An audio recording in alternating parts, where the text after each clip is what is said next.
அதுக்கப்புறம் யாரெல்லாம் வந்து சேவை பண்ணணும் அப்படின்னு நினைக்கிறவங்களுக்கு Balaji Prabhu will send one Google form எல்லா அட்வான்ஸ் குரூப்லயுமே போடுவாங்க. எஸ்பெஷலி லெவல் 3 அண்ட் லெவல் 5 குரூப்ஸ்ல கண்டிப்பா இருக்கும். ஸோ குரூப்பா நீங்களே வந்து செலக்ட் பண்ணி ஒரு பர்டிகுலர் டேட்ல நீங்க வரத்துக்கு வந்து நீங்க ஒரு முறை கூடி பேசி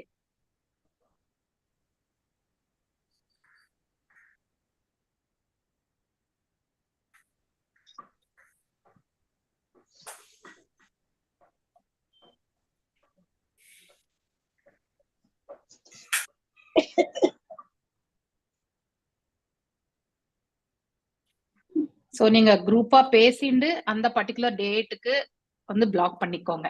okay, Saturday Sunday and you can return on Sunday நைட்டும் நீங்க கிளம்பலாம், இல்லைன்னா மண்டே மார்னிங்னு நீங்க கிளம்பலாம், இல்ல ஒரு நாள் இருந்துட்டு போகல மறுநாளும் வரலாம். So not an issue. ஆனா டார்கெட் வந்து சண்டேஸ். ஓகே, மெயினா வந்து சண்டே போயிட்டு சேவை பண்றதுக்கு. ஸோ இப்போ ஐ திங்க் செல்வம் பிரபு வந்து I think he is planning next week போகலாம் அப்படின்னுட்டு ஏதோ சொல்லிட்டு இருக்காரு. அவர் இந்த வாரமே போறது. So something had a personal இது, அதனால வந்து அடுத்த வாரம் போறேன் அப்படின்ட்டு சொல்லிட்டு இருக்காரு. He is framing a groups. So யாருக்காவது அவரோட சேர்ந்து வந்து போயிட்டு பண்ணணும் அப்படின்னு நினைச்சீங்கன்னாக்கா okay can do. So every teacher can accompany one group, that will be good. ஏன்னா teachers can guide the devotees. So சில பேர் பஜன்ஸ் பாடலாம். ஈவன் டீச்சர்ஸ் அண்ட் குரூப்ஸ் நீங்க ஒரு இடத்துல இருந்த கோலாட்டம் ஆடுறதையும் நீங்க வந்து யூ கேன் பிளான் அங்கேயும் வந்து.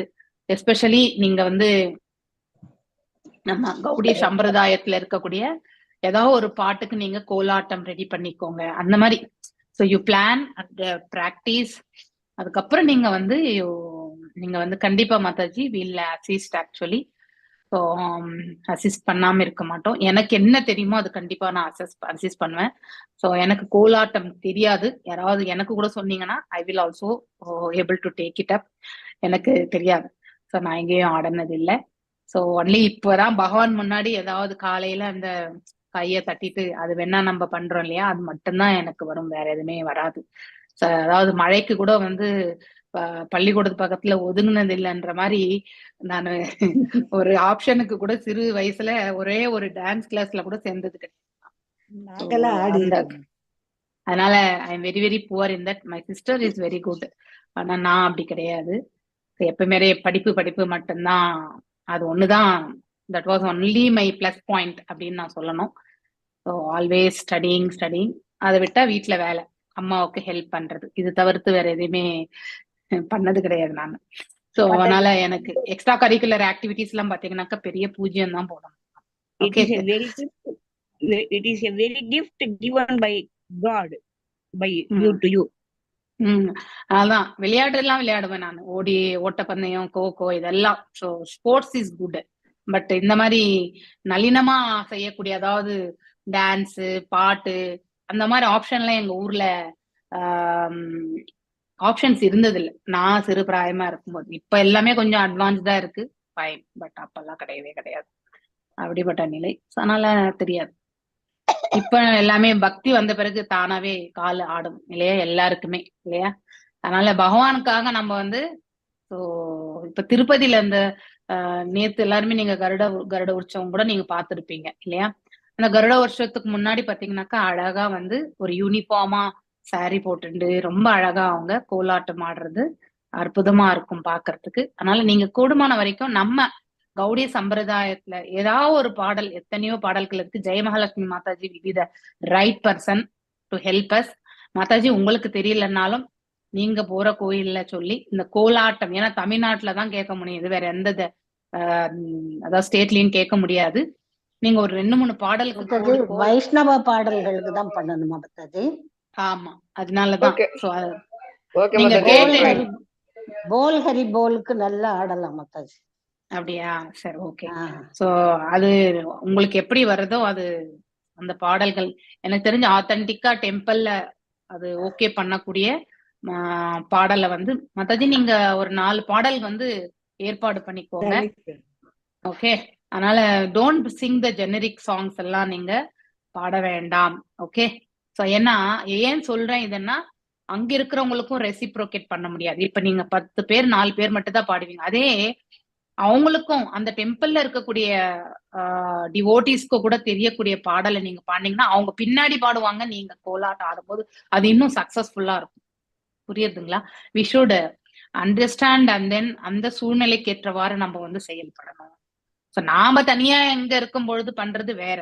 பட் ஒரு ஒரு பர்டிகுலர் சம்பிரதாயத்துல இருக்கும் பொழுது அந்த சம்பிரதாயத்துக்கு சம்பந்தப்பட்ட பாடல்கள் நம்ம தெரிஞ்சுட்டோம்னாக்கா, அப்ப நாம ஒரு வரி ஒருத்தர் பாடும்பொழுது குரல் இவ்வளவுதான் இருக்கும். ஆனா அதே ஒரு 10 பேர் பாடும்பொழுது அப்படியே ஃபுல், அதாவது எந்தூசியாசமோட நல்லா இருக்கும் இல்லையா? அதுக்காக நீங்க வந்து கண்டிப்பா அப்படிப்பட்ட பாடல்களை மட்டும் தான் எடுத்துக்கணும். ஓகே, சோ அதுக்காக தான் சொல்றேன். Otherwise there is no restriction. நீங்க எந்த பாட்டு பாடணும், அதாவது அதாவது ஒன்லி ஒன்லி ஒன் சம்பிரதாயம் ஒன்லி ஒன் சம்பிரதாயம் என்றது கிடையாது. ஸோ ஜெனரிக்கா இருக்கும்போது நீங்க உங்களுடைய கூட்டத்திலேயே இருக்கும்போது நீங்க பாடலாம், அது ஒன்றும் பிரச்சனை கிடையாது. ஆனா அங்க இருக்கிறவங்களுக்கு அது புரியாது இல்லையா? இப்ப நீங்க தமிழ் பாடலை போய் அங்க பாடுனீங்கன்னாக்கா கண்டிப்பா புரியாது இல்லையா? அதே மாதிரிதான் வங்காள பாடலையுமே சரி, ஒரிசா பாடலையுமே சரி, அவங்க பாஷையில அவங்க என்ன பேசுறாங்க ஜெனரிக்கா, இப்போ அந்த பாடல்கள் பாடினா லோக்கல் லாங்குவேஜஸ்ல வந்து கண்டிப்பா புரியாது. ஆனா அதே நம்ம சம்பிரதாயத்துல இருக்கக்கூடிய இவருடைய நரோத்தமதாஸ் தாகூர் பாடல்கள் இல்லையா? சோ அவங்களுடைய பாடல்கள் எல்லாம் நம்ம வந்து வினோத் அவங்களுக்கு கேட்கும் பொழுது எல்லாராலையுமே வந்து அசை போட முடியும். அவங்களும் நமக்கு வந்து ஒத்துழைப்பாங்க இல்லையா? அவங்களும் அதில் ஈடுபாடு வரும் அவங்களுக்கு. இல்லைன்னா நீங்க மட்டும்தான் பாடுவீங்க, அவங்க மட்டும் அதை பார்த்து ரசிக்கக்கூடிய ஒரு நிலைக்கு வரும். ஸோ எப்பவுமே இன்வால்வ்மெண்ட் பண்ணக்கூடிய நிலையில இருந்து நாம செயல்படணும். தட் இஸ் என்னுடைய தாட் ப்ராசஸ்க்கு வந்தது உங்களுக்கு நான் சொல்றேன் நான். Okay, so that will be always good. So இன்னும் ஒரு 10 பேரை நம்ம வந்து இந்த பக்தி பாடல்ல வந்து ஈடுபடுத்த முடியும். அதனால நீங்க எல்லாருமே உங்களுடைய குரூப்ஸை நீங்க ஃபார்ம் பண்ணிக்கோங்க. ஃபார்ம் பண்ணிட்டு நீங்க யூ ப்ளீஸ் ப்ரிப்பேர், உங்களுக்குள்ளேயே வந்து ப்ரிப்பேர் பண்ணிக்கின்னு நீங்க வந்து பண்ணலாம். ஸோ இப்போ என்னென்ன டேட்ஸ்ல நீங்க வரப்போறீங்கன்றது நீங்களே ஒரு 8 பேர் 9 பேர் வந்து குரூப் ஃபார்ம் பண்ணிக்கோங்க. ஓகே, ஸோ ஆடல் பாடல் இல்லையா, அங்க போன பிறகு கோயில்ல என்ன வேலை இருந்தாலுமே நீங்க செய்வதற்கான ஒரு பிரயத்னம், அதான் அந்த முயற்சி. அதுக்கப்புறம் வந்து தீட்சை எடுத்தவங்களுக்கு கண்டிப்பா குக்கிங் ஆப்ஷன் கூட கிடைக்கும். அதே மாதிரி ஷெல்டர் எடுத்தவங்களுக்கு அட்லீஸ்ட் வெஜிடபிள் கட்டிங்கு அந்த மாதிரி, அட்லீஸ்ட் ஜபம் பண்றவங்களுக்கு கண்டிப்பா அந்த வெஜிடபிள் கட்டிங் ஆப்ஷன்ஸ் எல்லாம் உண்டு. ஸோ கிளீனிங் ப்ராசஸ் இல்லையா, ரங்கோலி போடுறது, புஷ்பம் வந்து தொடுக்கிறது, இதெல்லாமே ஆப்ஷன்ஸ் கண்டிப்பா கிடைக்கும். இதெல்லாம் தான் நம்ம கோயில்ல செய்யக்கூடிய வேலை இல்லையா? அதனால நீங்க எல்லாரும் பிளான் பண்ணி வந்து பெருமாளை, அதாவது பெருமாளை எப்படி நம்ம சேவிக்கிறதுக்கு திருப்பதிக்கு போவோமோ அது மாதிரி பகவானை சேவிக்கிறதுக்கு வந்து பெங்களூருக்கு ஒரு அட்லீஸ்ட் வருடத்துக்கு வந்து, அதாவது ஒரு முறை நம்ம கண்டிப்பா செல்லணும். இப்போ எனிவே இப்போ உங்களுக்கு இன்னைக்கு அனௌன்ஸ்மெண்ட் சொல்வார் பிரபுஜி. டெம்பிள் இனாகிரேஷன் வந்து பல்ராம் ஜெயந்திக்கு அப்படின்னு வந்து பிக்ஸ் பண்ணியிருக்காரு. ஆக்சுவலி ஜென்மாஷ்டமிக்கு தான் பண்ணாரு. ஆனா ஜென்மாஷ்டமிக்கு எல்லா அதர் டெம்பிள்ஸ்ல இருக்கக்கூடிய ப்ரீஸ்ட் இவங்க எல்லாம் வரமாட்டாங்க. ஏன்னா அவங்கவுங்க டெம்பிள்ல வந்து கண்டிப்பா ப்ரோக்ராம்ஸ் இருக்கும் இல்லையா? அதனால வந்து அவங்க டெம்பிள்ஸ்ல இருக்கக்கூடிய ப்ரோக்ராம்ஸ் எல்லாம் வந்து பார்க்கணுன்றதுக்காக வந்துதான் அவர் வந்து அதுக்கு முன்னாடி ஜென்மாஷ்டமிக்கு முன்னாடி வரக்கூடிய பல்ராம் ஜெயந்திக்கு வந்து இனாகிரேஷன், டெம்பிள் இனாகிரேஷன் வந்து பிக்ஸ் பண்ணியாச்சு. ஸோ ஜெயபாதக சாமி மகாராஜ் வந்து வரப்போறார். ஐ டோன்ட் நோ அப்பதான் இனிஷியேஷன் நடக்குமான்றது எனக்கு இன்னும் கன்ஃபர்மேஷன் தெரியாது. அதனால்தான் அதுக்கு முன்னாடி நீங்களது எல்லாமே ரெடி ஆயிடணும். யாரெல்லாம் ஸ்டேபிளா பண்ண முடியாம இருக்கீங்களோ you become more stable, fill the initiation forms. இப்போ உங்களுக்கு இனிஷியேஷன் ஃபார்ம் எப்படி ஃபில் பண்ணணும்ன்றதெல்லாம் சொல்லியிருக்கேன். ஆல்ரெடி நீங்க எல்லாருமே ஐடிசி எல்லாமே எழுதியாச்சு. எல்லாருமே பாஸ் தான் அதுல. ஆனா சர்டிபிகேட்ஸ் வந்து யாருக்கு கொடுப்போம்னா யாரெல்லாம் இனிஷியேஷன் எடுக்க போறீங்களோ அவங்களுக்கு சர்டிபிகேட்ஸ் உண்டு. ஓகே, சோ அவங்களுக்கு மட்டும்தான் சர்டிபிகேட். இனிஷியேஷன் வந்து பிரபுஜி வந்து அதோட கம்பைன் பண்ணலன்ட்டாரு அவரு. ஆமா, அதோட நான் கேட்டேன். நானு கேட்டபோது அவர் சொன்னாரு, please I mean no we are not going to give initiation anything now unless and until யாரெல்லாம் வந்து இனிஷியேஷன் எடுத்துக்கணும்னு ப்ரே பண்றாங்களோ கோவிலுக்கு சர்வீஸ் பண்ணாம நான் கொடுக்க போறது இல்லை அப்படின்ட்டாரு அவரு. ஆமா, யாரெல்லாம் இனிஷியேஷன் எடுத்துக்கணும்னு நினைக்கிறீங்களோ அதுக்கு முன்னாடி ஒரு முறை எல்லாருமே போயிட்டு ஒரு சர்வீஸ் பண்ணிட்டு வாங்க. குரூப்பா போயிட்டு go and do the service and come. So I think Usha Mataji கீழே ஒரு பேட்ச், ஐ திங்க் ஒரு குரூப் வந்து ஃபார்ம் பண்ணிக்கோங்க. இந்த மாதிரி ஒவ்வொரு டீச்சர் கீழே ஒரு ஃபார்ம். மல்லிகா மாதாஜி நீங்க ஒரு டீம் ஃப்ரேம் பண்ணிக்கோங்க. ஸோ ஒரு 5-6 பேட்சஸ் வந்து பண்ணீங்கன்னாக்கா ஈஸியா இருக்கும். ஓகே, இங்க வந்து ஐ திங்க் நான் ஒரு வாட்டி கண்டிப்பா போகணும்னு நினைக்கிறேன். சோ அது எப்பன்றது எனக்கு தெரியல. சோ அதுக்கேத்த மாதிரி இங்க பெங்களூர்ல இருக்கிறவங்க வந்து வரணும்னா கண்டிப்பா வில் பிளான் அக்கார்டிங்லி. அதுக்கடுத்து சென்னையில Radhika Mataji also will be planning. Okay, இப்ப Selvam Prabhu is planning for the service. Okay, அது மாதிரி எல்லாம் ஒரு குரூப்பா ஒரு 10 பேர் மேக்சிமம் நீங்க போயிட்டு வரலாம். அதனால நீங்க பிளானிங் கொடுத்தாதான் அவங்க அகாமடேஷன் எல்லாம் அதுக்கு ஏத்த மாதிரி அரேஞ்ச் பண்ணுவாங்க.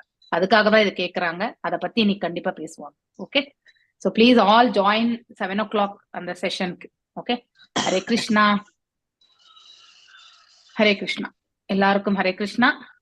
ஓம் நமோ பகவதே வாசுதேவாய. ஓம் நமோ பகவதே வாசுதேவாய. ஓம் நமோ பகவதே வாசுதேவாய.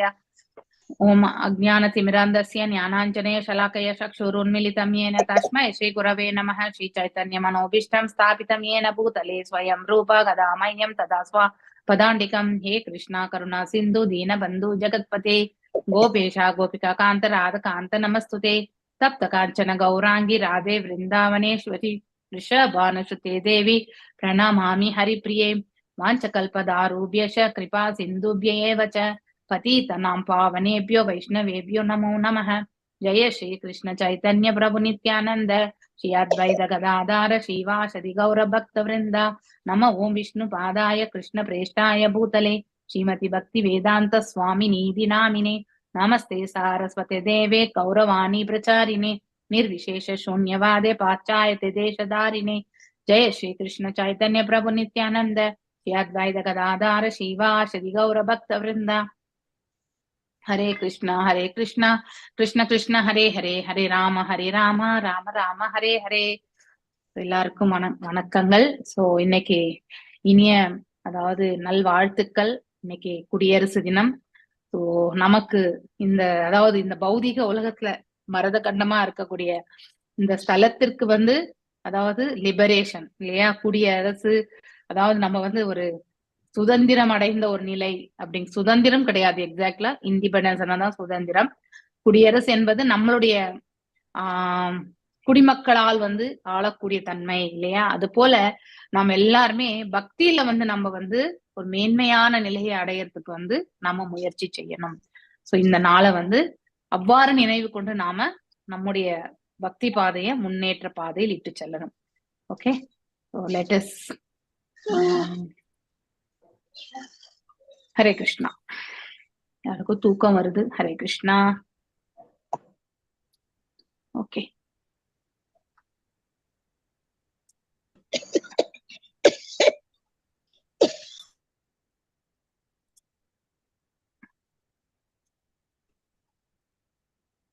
ஜெய ராத மாதவ குஞ்ச பிஹாரி.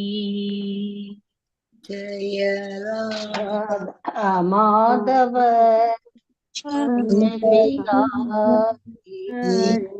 ஜெய ராத மாதவ குஞ்ச பிஹாரி. ஜெய ராதா மாதவ குஞ்ச பிஹாரி. ஜய கோபி ஜன வல்லபா வரதாரி. ஜெய கோபி ஜன வல்லபா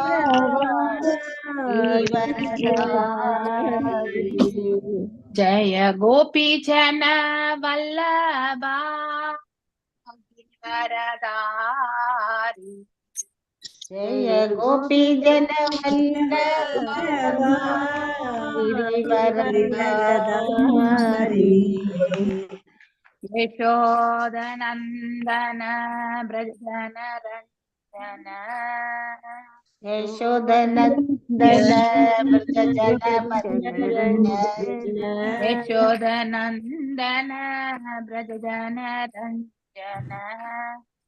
யசோதநந்தன பிரஜன ரஞ்சன.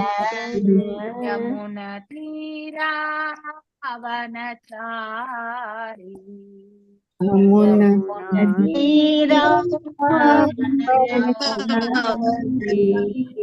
யமுன தீரா அவனச்சாரி. यमुनतीरावनचारी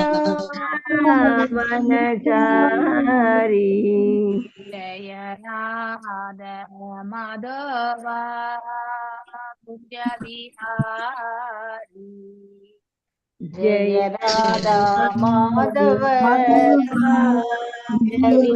बिहारी जय राधा माधव कुंज बिहारी जय राधा माधव कुंज बिहारी कृष्ण हरे कृष्णा कृष्ण कृष्ण हरे हरे हरे राम राम राम हरे हरे हरे कृष्ण कृष्ण कृष्ण हरे हरे हरे राम राम हरे हरे कृष्ण हरे कृष्ण कृष्ण कृष्ण हरे हरे हरे राम राम राम हरे हरे हरे कृष्ण कृष्ण कृष्ण हरे हरे हरे राम राम राम हरे हरे ஹரே கிருஷ்ணா. போன ஸ்லோகத்துல நாம பார்த்தது, போன மந்த்ரால வந்து கனிஷ்ட அதிகாரி, உத்தம அதிகாரி மற்றும் மத்தியம அதிகாரி பற்றி அவங்களுடைய கேரக்டரிஸ்டிக்ஸ் எல்லாம் படிச்சோம் இல்லையா? சோ கனிஷ்ட அதிகாரியினுடைய இயல்புகள் வந்து அவர் வந்து அர்ச்ச விக்கிரகத்துல மட்டும்தான் பகவான் இருக்கின்றார் அப்படிங்கிற ஒரு அவங்களுடைய அண்டர்ஸ்டாண்டிங் அவ்வளவுதான். அதாவது goes to the place of worship, temple, church, mosque இல்லையா, according to is religious faith, அவருடைய மத நம்பிக்கைக்கு ஏற்றவாறு இல்லையா, and worships there according to the scriptural injunctions, அதாவது வேத சாஸ்திரங்களை எவ்வாறு எடுத்துரைக்கப்பட்டிருக்கிறதோ அவ்வாறு வந்து அவன் பக்தி கொள்கின்றான். சோ இந்த நிலையில் இருக்கக்கூடிய ஒரு பக்தன் வந்து அவனுடைய உணர்தல் எல்லாமே பகவான் வந்து, அதாவது பிளேஸ் ஆஃப் வர்ஷிப் வந்து ஒன்லி இன் டெம்பிள் தான், அதாவது கோயில் பிரகாரத்துல மட்டும்தான் பகவானை நம்மளால சேவிக்க முடியும், வேற எங்கேயுமே கிடையாது அப்படின்னா பகவான் எல்லா இடத்துலயுமே இருக்கார் என்பதை புரிந்தவர் யார் என்றால் உத்தம அதிகாரி. ஒவ்வொன்றிலுமே வந்து பார்க்கக்கூடியவர் யார் என்றால் உத்தம அதிகாரி. ஆனால் அப்படிப்பட்ட ஒரு ஞானம் இல்லாதவங்க வந்து, அதாவது கனிஷ்ட நிலையில இருக்கிறவங்க வந்து அட்லீஸ்ட் கோயில்ல தான் பகவான் இருக்கார் அப்படின்னு நினைச்சுட்டு கோயிலுக்காவது போகக்கூடிய அந்த ஒரு பிராப்தத்தை அவர்கள் மேற்கொள்கிறார்கள். சோ மேலும் அவங்க வந்து கர்மகாண்டா மூட்ல தான் அவங்களுடைய செயல்பாடுகள் எல்லாமே அபயம். மேலும் மத்தியமாதிகாரிகளுக்கு 4 விதமான அதாவது நிலைகள் அவங்களால புரிந்து கொள்ள முடியும். பக்தன் யாரு, பக்தன் அற்றவன் யாரு இல்லையா, சோ அறியாமையில் இருப்பவன் யார், அதாவது ஒன்றுமே அறியாத அப்பாவியா இருக்கக்கூடிய மக்கள் யாரு, இது எல்லாமே நாத்திகவாதிகள் யார், இதையெல்லாம் அவங்களால வேறுபடுத்தி பார்க்க முடியும் இல்லையா. ஒன்று கடவுள் யார் என்பதை உணர முடியும் அவங்களால மத்தியம அதிகாரியால. 2வது பகவானுடைய பக்தர்கள் யாரு, இல்ல பக்தர்கள் என்ற போர்வையில் இருக்கக்கூடியவங்களை அவங்களால ஐடென்டிஃபை பண்ண முடியும். அதாவது வேறுபடுத்தி பார்க்கக்கூடிய அந்த பகுதி வந்து, அந்த குணாதிசயம் வந்து மத்தியம அதிகாரி இடத்துல உண்டு. அதுக்கப்புறம் அப்பாவி மக்கள் யார் என்பதும் அவர்களுக்கு கண்டிப்பாக தெரியும். அப்படிப்பட்டவங்களுக்கு காருண்யமாக அவர்கள் வந்து பாத்தீங்கன்னா நிறைய கருணை புரிவார்கள். அப்பாவியா இருக்கக்கூடியவங்களை வந்து கண்டிப்பா ரட்சணை செய்யணும், தவறே இழைக்காதவர்களை வந்து கண்டிப்பா ரட்சிக்கணும் அப்படிங்கிற ஒரு உணர்வு அவங்களுக்கு உண்டு. பிளெஸிங்ஸ் இல்லையா, அவங்கள நிறையவே வந்து கை கொடுத்து அவங்க வந்து முன்னுக்கு எடுத்துட்டு வரணும்னு நினைப்பாங்க. ஏதும் அறியாதவர்களை, நாத்திகவாதிகளை வந்து அவங்க வந்து தூரமாக ஒதுக்கி விடுவார்கள். சோ இங்கதான் வேறுபாடு காணக்கூடிய புத்தி வந்து மத்தியமாதிகாரிக்கு இருக்கிறத நம்மளால புரிந்து கொள்ள முடியும். இவன் வந்து வந்து நாத்திகவாதி, இவனோட நமக்கு வந்து சம்பந்தம் தேவையில்லை, ஆனா அவனை வெறுக்க வேண்டிய அவசியம் கிடையாது நமக்கு இல்லையா. சோ யாரையுமே வந்து வெறுக்க வேண்டிய அவசியம் கிடையாது. இது யாருடைய பக்குவம், உத்தம அதிகாரியுடைய பக்குவம் இல்லையா. So hate, who have no faith in Lord and hate those in devotional service. நாத்திகவாதிகள் யாருன்னு தெரியும் இல்லையா. பக்தி அற்றவர்கள், கடவுள் நம்பிக்கை அற்றவர்கள், பக்தி என்று தெரிந்தாலும் பக்தியினுடைய மேன்மையை பற்றி தெரிந்தாலும் அந்த வழியில் வந்து செல்லாதவர்கள், இப்படிப்பட்டவங்க எல்லாருமே வந்து நாத்திகவாதிகளாகத்தான் வந்து கருதப்படுகிறார்கள். சோ அந்த மாதிரி மத்தியம அதிகாரி வந்து வேறுபடுத்தி காணக்கூடிய அந்த பக்குவம் அவர்களுக்கு உண்டு. அடோர் த லார்ட், பகவானை பார்த்து பார்த்து வந்து பூரித்து போவார்கள், object of love. And he will make friendship with the bhaktas and he will disconnect with the non devotees. அந்த மாதிரி கட் பண்ணிடுவாங்க. those who are he makes friends with those who are in devotional service and he tries to awaken, இல்லையா, அதாவது அதாவது பக்தி பாதையில வந்து அவங்கள வந்து எழுப்புறது, இல்லையா, அதாவது ஏதுமறியாத மக்களை வந்து அவங்க வந்து அவங்களுக்கு ஒரு உந்துதலை வந்து ஏற்படுத்துறது பக்தியின் தரப்புல. அத்தகைய செயற்களையுமே வந்து ஏற்படுத்தும் அவங்களுக்கு ஹிருதயத்துல. he avoids atheist, ஏன்னா who deride the very name of the Lord. அவங்க வந்து மத்தியமாதிகாரி. உத்தமாதிகாரி வந்து கண்டிப்பா வேறுபடுத்தி பார்க்க மாட்டார், ஏன்னா எல்லாருடைய ஹிருதயங்களிலுமே பகவான் இருக்கின்றார், இல்லையா. சோ அனைத்து நிலைகளிலுமே வந்து அதாவது பகவானை காணக்கூடிய பக்குவம் என்பது உண்டு அவருக்கு, இல்லையா. வித்யா வினய சம்பன்னே பிராமணே கவி ஹஸ்தினி, அத்தகைய நிலையில இருப்பாங்க யாரு, உத்தமாதிகாரி. சோ மேலும் இப்போ அதனுடைய தொடர்ச்சியாக இந்த ஸ்லோகத்தையும் நாம வந்து வாசிக்கணும். யஸ்மின் சர்வாணி பூதானி ஆத்மை பாவூத் விஜாதனஹ தத்ராகோ மோஹகா சோகா ஏவா ஏகத்வம் அனுபஷ்யதே. அணு அப்படின்றாலே, அணு என்ற வார்த்தை நிறைய இடத்துல வரும், இல்லையா. அணு என்றால் டு ஃபாலோ, அதாவது ஏற்றுக்கொள்றது. சோ அதாவது அக்செப்டன்ஸ், அந்த மாதிரி ஒரு மீனிங் கொண்டதுதான் அணு என்னக்கூடிய வார்த்தை. யஸ்மின் இந்த சூழ்நிலையில், சர்வாணி அனைத்தும், இல்லையா, சர்வமும், பூதானி பூதம் அப்படின்னா அனைத்து உயிர்வாழிகள், ஆத்மக அதாவது சித்கனா அதாவது த ஸ்பிரிச்சுவல் ஸ்பார். ஆத்மா என்றால் அந்த உயிரினுடைய அதாவது நம்ம தீப்பொறியிலிருந்து தீயிலிருந்து தீப்பொறி வந்தா எப்படின்னா அதே மாதிரிதான் இந்த விபு ஆத்மால இருந்து நாம் எல்லாருமே அணு ஆத்மாக்கள். எக்ஸிஸ்ட் விஜ்ஞாதக, ஒன் ஹூ நோஸ், இதை யாரு புரிகிறார்களோ, தத்ர தேர், ஹின் க மோக இல்யூஷன் மாயை, இல்லையா, க வாட் அதாவது மோகம் என்றால் என்ன, அதாவது நம்ம அந்த மாயை என்றால் என்ன, அதுக்கப்புறம் வந்து நமக்கு எல்லாருக்கும் பயம், இல்லையா, இதெல்லாமே உண்டு, குழப்பம் கலக்கம், இதில் எல்லாமே ஷோகா ஆங்ஸைட்டி பயம். சோ ஏகத்வம் ஒன்னஸ் இன் குவாலிட்டி, அனுபஷ்யதி one who sees through authority or one who sees constancy like that. So இப்போ என்னோட டிரான்ஸ்லேஷன் என்னன்னாக்கா, one who always sees all living entities as spiritual sparks, இல்லையா, அதாவது ஒரு பொறி மாதிரி, அதாவது ஆன்மீக பொறியை போன்று. பகவான் is a full spiritual nature, இல்லையா, அவரிலிருந்து தோன்றிய நாம் எல்லாருமே வந்து ஒரு ஆன்மீக பொறி மாதிரிதான். சோ எதன் அடிப்படையில், நித்தியமான தன்மையின் அடிப்படையில் பகவானோட நாம ஒத்தவர்கள். அப்படிப்பட்டவர்கள் உண்மையை காணுகின்றார். ஒரு பொருளில் இருக்கக்கூடிய உண்மையை அவரால் காண முடியும். ஃபார் எக்ஸாம்பிள், இந்த வஸ்துல என்ன இருக்கும் அப்படிங்கிறது, என்ன கலவை அப்படிங்கிறது வந்து காண முடியும். எல்லாராலுமே இதை வந்து தெரிஞ்சுக்க முடியாது, இல்லையா. அதே மாதிரி ஒரு ஜீவனுடைய சுபாவத்தை கண்டு ஒருவர் வந்து செயல்படக்கூடிய முறையை வைத்துக் கொண்டே அவருடைய சுபாவம், அவர் எந்த குணத்தை சேர்ந்தவர், இதையெல்லாம் வந்து கண்டிப்பாக புரிந்து கொள்ள முடியும், இல்லையா. அததான் வந்து உண்மையில. ஆனா அவ்வாறு புரிந்து கொண்டாலும் அவர் அப்படிப்பட்டவர் அப்படிங்கிறத வந்து கண்டிப்பா அந்த உத்தம அதிகாரி சொல்ல மாட்டார். சோ வேறுபடுத்தி காணக்கூடிய குணம் வந்து யாரிடத்துல உண்டு, மத்தியம அதிகாரி தான் டிஸ்கிரிமினேட் பண்ணி பேசுவாங்க. ஆனா உத்தம அதிகாரி வந்து எல்லாருமே ஒன்று போல, ஏன்னா ஏற்றத்தாழ்வுகள் மிக்கதுதான் இந்த பிரபஞ்சம், இல்லையா. ஒரு நல்ல நிலையில இருக்கக்கூடிய ஒரு பக்தன் கூட ஒரு பர்டிகுலர் சூழ்நிலையில வந்து தவறு இழைக்கிறதுக்கான வாய்ப்புகள் உண்டு. அந்த ஒரு தவறை வைத்து அவரை நாம முழுவதுமாக அவர் அப்படிப்பட்டவர் என்று நாம கண்டிப்பா சொல்ல முடியாது. சூழ்நிலைக்கேற்றவாறுதான் நாம வந்து இந்த மனிதன் வந்து இயங்குகிறான், இல்லையா. அந்த செயலும் அவனுடைய குணாதிசயத்துக்கு ஏற்றவாறு அவன் வந்து படைக்கின்றான். அதனால அவன் இப்படிப்பட்டவன் தான் நம்ம வந்து முத்திரை குத்த முடியாது. சோ ஒருவருடைய சூழ்நிலைக்கு ஏற்றவாறு அவர் எவ்வாறு செயல்படுவார் என்று நம்ம ப்ரெடிக்ட் பண்ணவே முடியாது, இல்லையா.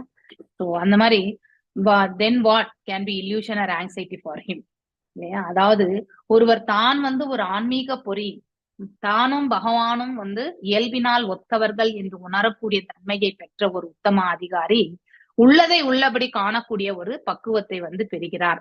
அப்படிப்பட்டவருக்கு மாயை என்ன, அடுத்து வந்து பயம் என்ன, எதுவுமே இருக்காது. மாயையால் அவர் வந்து சிக்கிக் கொள்ளவும் மாட்டார், மேலும் வந்து அவருக்கு பயம் என்பதும் இருக்காது. அதுதான் இந்த ஸ்லோகத்தினுடைய மீனிங். சோ எஸ், பிரேம மாதாஜி வாசிங்க, ஒரு பேராகிராஃப் வாசிங்க, அடுத்து ஒவ்வொருத்தரும் ஒரு பேராகிராஃப்.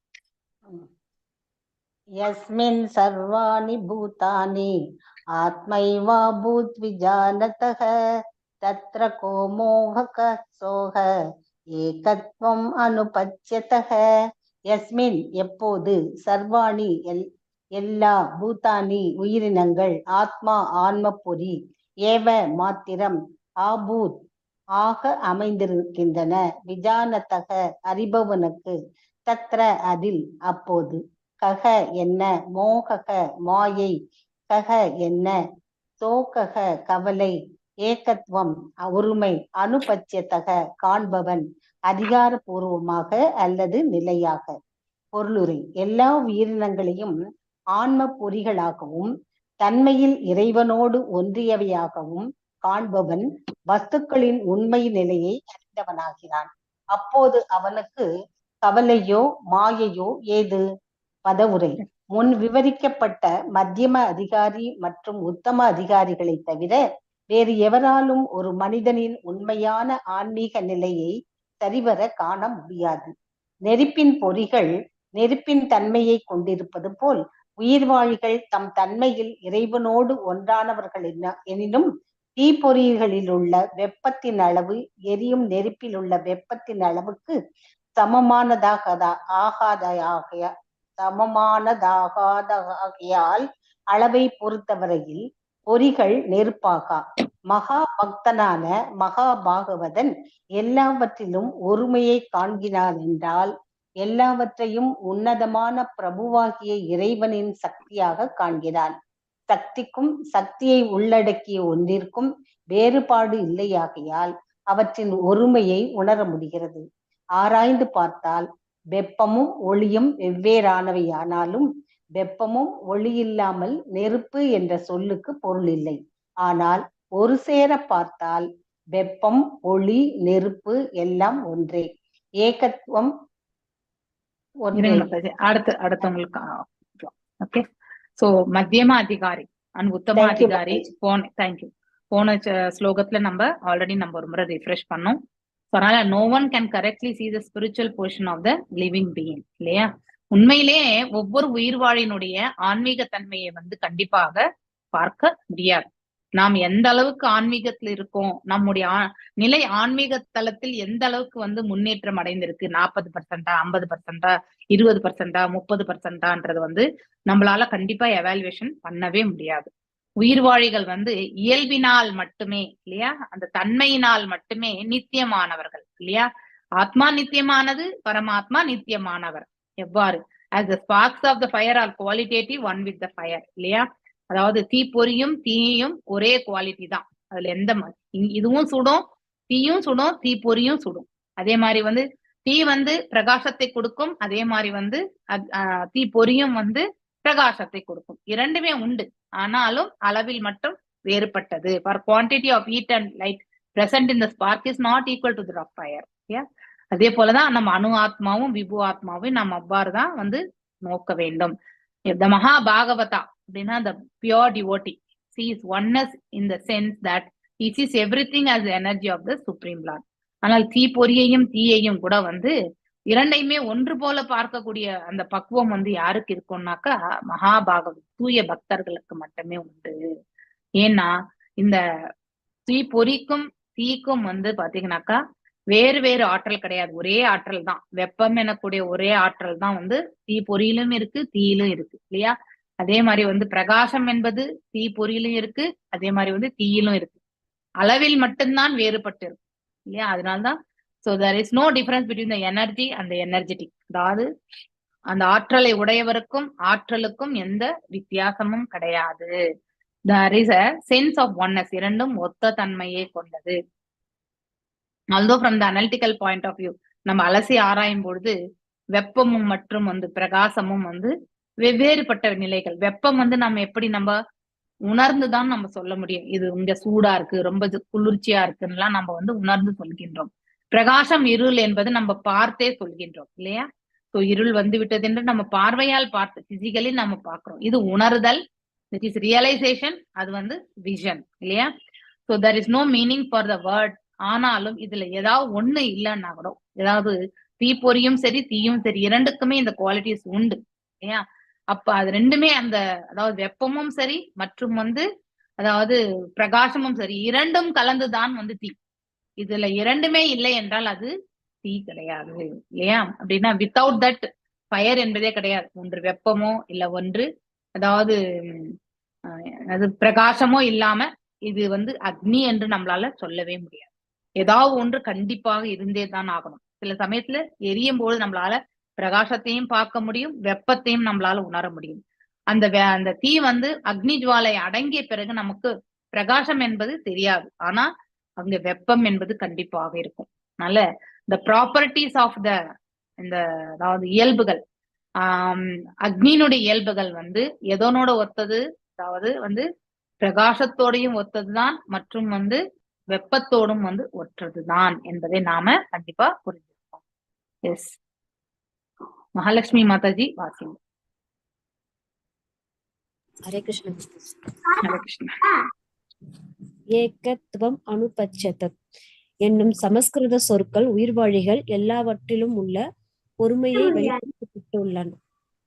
வேத நூல்களின் கண்ணோட்டத்தில் காண வேண்டும் என்பதை குறிக்கின்றன. உன்னதமான முழு பொருட்களின் அறியப்பட்ட தன்மைகளின் என்பது சதவீதம் அதை கொஞ்சம் பேக்ரவுண்ட் நாய்ஸ் பார்த்துக்கோங்க. ஹரே கிருஷ்ணா. வேற யாராவது அன்மியூட் பண்ணிருக்காங்களா? எஸ் மாதாஜி. ஒரு நிமிஷம்.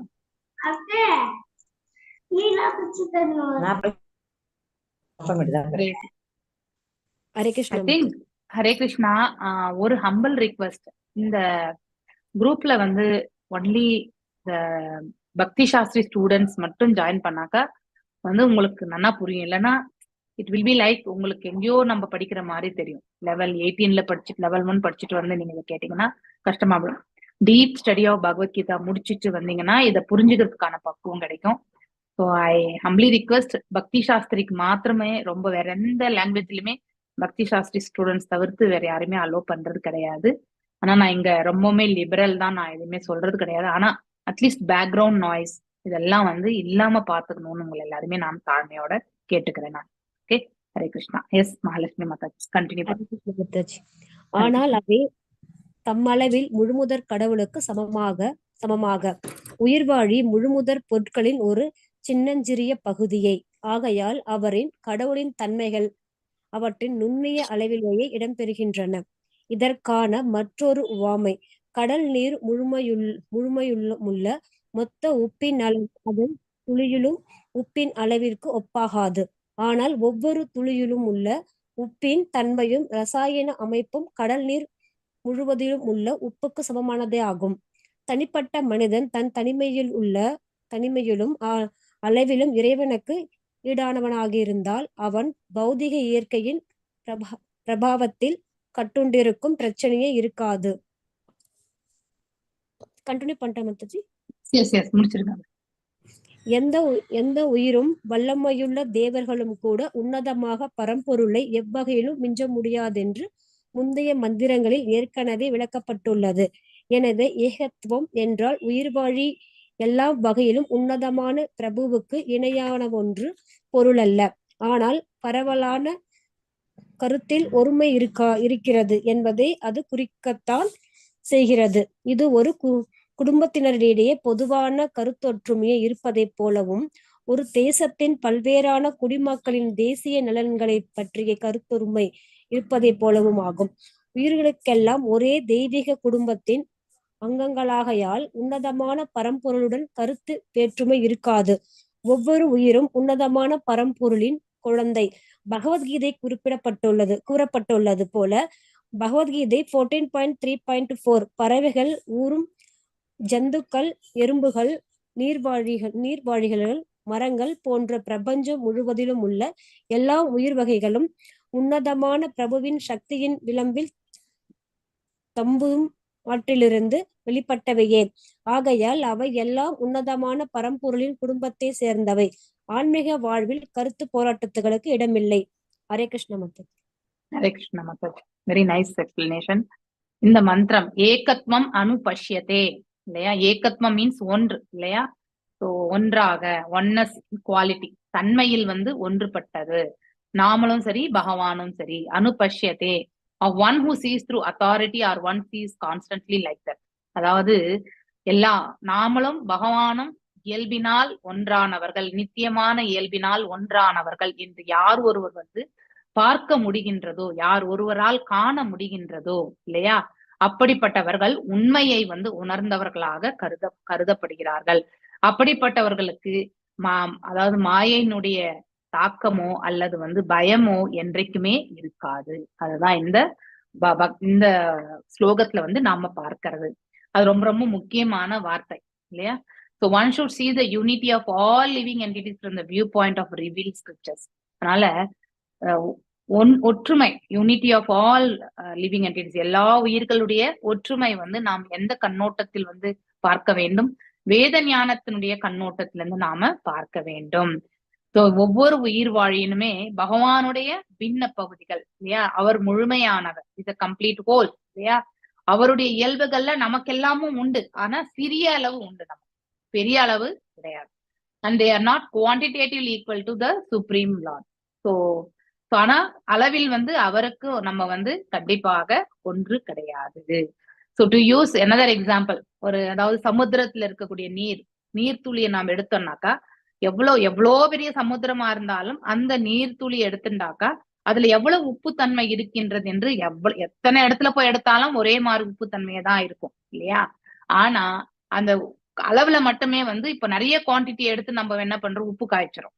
அது கொஞ்சமா இருக்கும்போது குவான்டிட்டி வந்து கம்மி இல்லையா. உப்பினுடைய தன்மை மட்டும் வந்து வேறுபடாது, ஆனா உப்பினுடைய அளவு தான் வேறுபடும். உப்பினுடைய அளவு எவ்வாறு வேறுபடும்? நம்ம எவ்வளவு தண்ணீர் எடுத்துக்கிறோமோ அந்த அளவுக்கு வந்து அதுல இருந்து அதாவது மேனுஃபேக்சர் பண்ணக்கூடிய அதாவது நாம தயாரிக்கக்கூடிய உப்பு வந்து குவாலிட்டி கிடையாது, குவான்டிட்டி இல்லையா, அளவுல வந்து வேறுபடும் இல்லையா. இன்னைக்கு இவ்வளவு லிட்டர்ஸ் கடல் நீரை உபயோகப்படுத்தி உப்பு நம்ம காய்ச்சிரோம்னாக்கா, ஸோ அதே மாதிரி வந்து எவ்வளவு லிட்டர்ஸ் நம்ம உபயோகப்படுத்துறோமோ அவ்வளவு உப்பு நமக்கு வரும் இல்லையா. ஆனா குவான்டிட்டி, அதாவது குவாலிட்டி ஆஃப் த சால்ட் இல்லையா, உப்பினுடைய தன்மை வந்து எவ்வளவு வீரியம் என்பது வந்து ஒரு டிராப்ல இருந்து எடுத்தாலும் அதே மாதிரிதான் இருக்கும். கடல் நீர் எல்லாமே நம்ம டெஸ்ட் பண்ணா கூட அதே மாதிரிதான் இருக்கும். அது போன்றதுதான் ஆத்மாவுடைய தன்மை. நித்தியம் இல்லையா, என்றைக்குமே அவன் வந்து நித்தியமானவன், பழமையானவன் இல்லையா, பிறப்பற்றவன், இறப்பற்றவன் அப்படிங்கிறது எல்லாமே பகவானோட ஒத்தவன் தான்.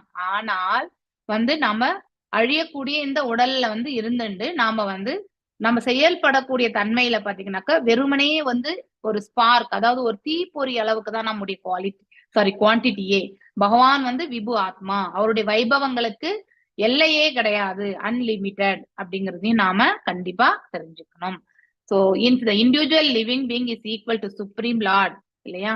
அதாவது நம்ம பகவானுக்கு சமமாக குவாலிட்டி, அதாவது தன்மையிலும் மற்றும் அளவிலும் நாம ஒன்றாக இருந்தால் அதுக்கப்புறம் வந்து கடவுளுக்கு நமக்கு வித்தியாசமே கிடையாது. அவர் எதுக்கு கடவுள் ஆகணும் இல்லையா.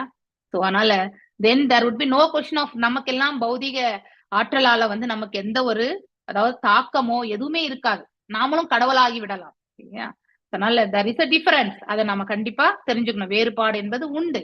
In previous mantras it has already been discussed that no living being இல்லையா, not even the powerful demigods, அவங்க கூட தேவர்கள், அவங்களுக்கும் நமக்கு என்ன வித்தியாசம்னா, நாம இந்த 3 குணங்களோட உழண்டு கொண்டிருப்பவர்கள். தேவர்கள் வெறுமனே சத்வகுணத்தில் வந்து இருப்பவர்கள், நிலைத்திருப்பவர்கள். சோ சத்வகுணத்தில் நாம் நிலை கொண்டோம் என்றால் நாமும் அந்த தேவர்களுக்கு ஒத்த குணாதிசயங்களை எல்லாம் நாம அதாவது நம்ம கிட்டயும் இருக்கு அந்த குவாலிட்டிஸ் அப்படிங்கறது வந்து நாம புரிஞ்சுக்கணும். சோ யாருமே வந்து பகவானுடைய can surpass supreme being in any respect, அவரை கடந்து செல்வது என்பது யாராலுமே சாத்தியம் ஆகாது. So no one can be above him or equal to him இல்லையா. செகண்ட் அபராதம் நம்ம படிச்சிருக்கோம் இல்லையா. சோ தேவதாஸ் லைக், அதாவது சிவா பிரம்மா எல்லாருமே வந்து அதாவது பகவான் விஷ்ணுவுக்கு வந்து சமமாகவோ இல்லை அவருக்கு மேலேயோ வந்து இருக்கிறார் அப்படிங்கறத இண்டிபெண்டா இயங்குறாங்க அப்படிங்கறதுலாம் சொல்லவே முடியாது. தட் இஸ் அப்படி நாம் நினைச்சோம்னா அதுதான் 2வது அபராதமாக நம்ம டெய்லி காலையில மங்களாரத்தி அப்போ கண்டிப்பா அந்த இது ரெசைட்டேஷன் வருது இல்லையா, நாமளும் அதை வந்து பார்க்கின்றோம். சோ இங்கே ஏகத்துவம் does not mean that the living being is equal in all respect. ஏகத்துவம் மீன்ஸ் ஒன்று, அதாவது ஒன்றுன்னா எல்லா நிலைகளிலுமே நாம பகவானோட சமம் கிடையாது.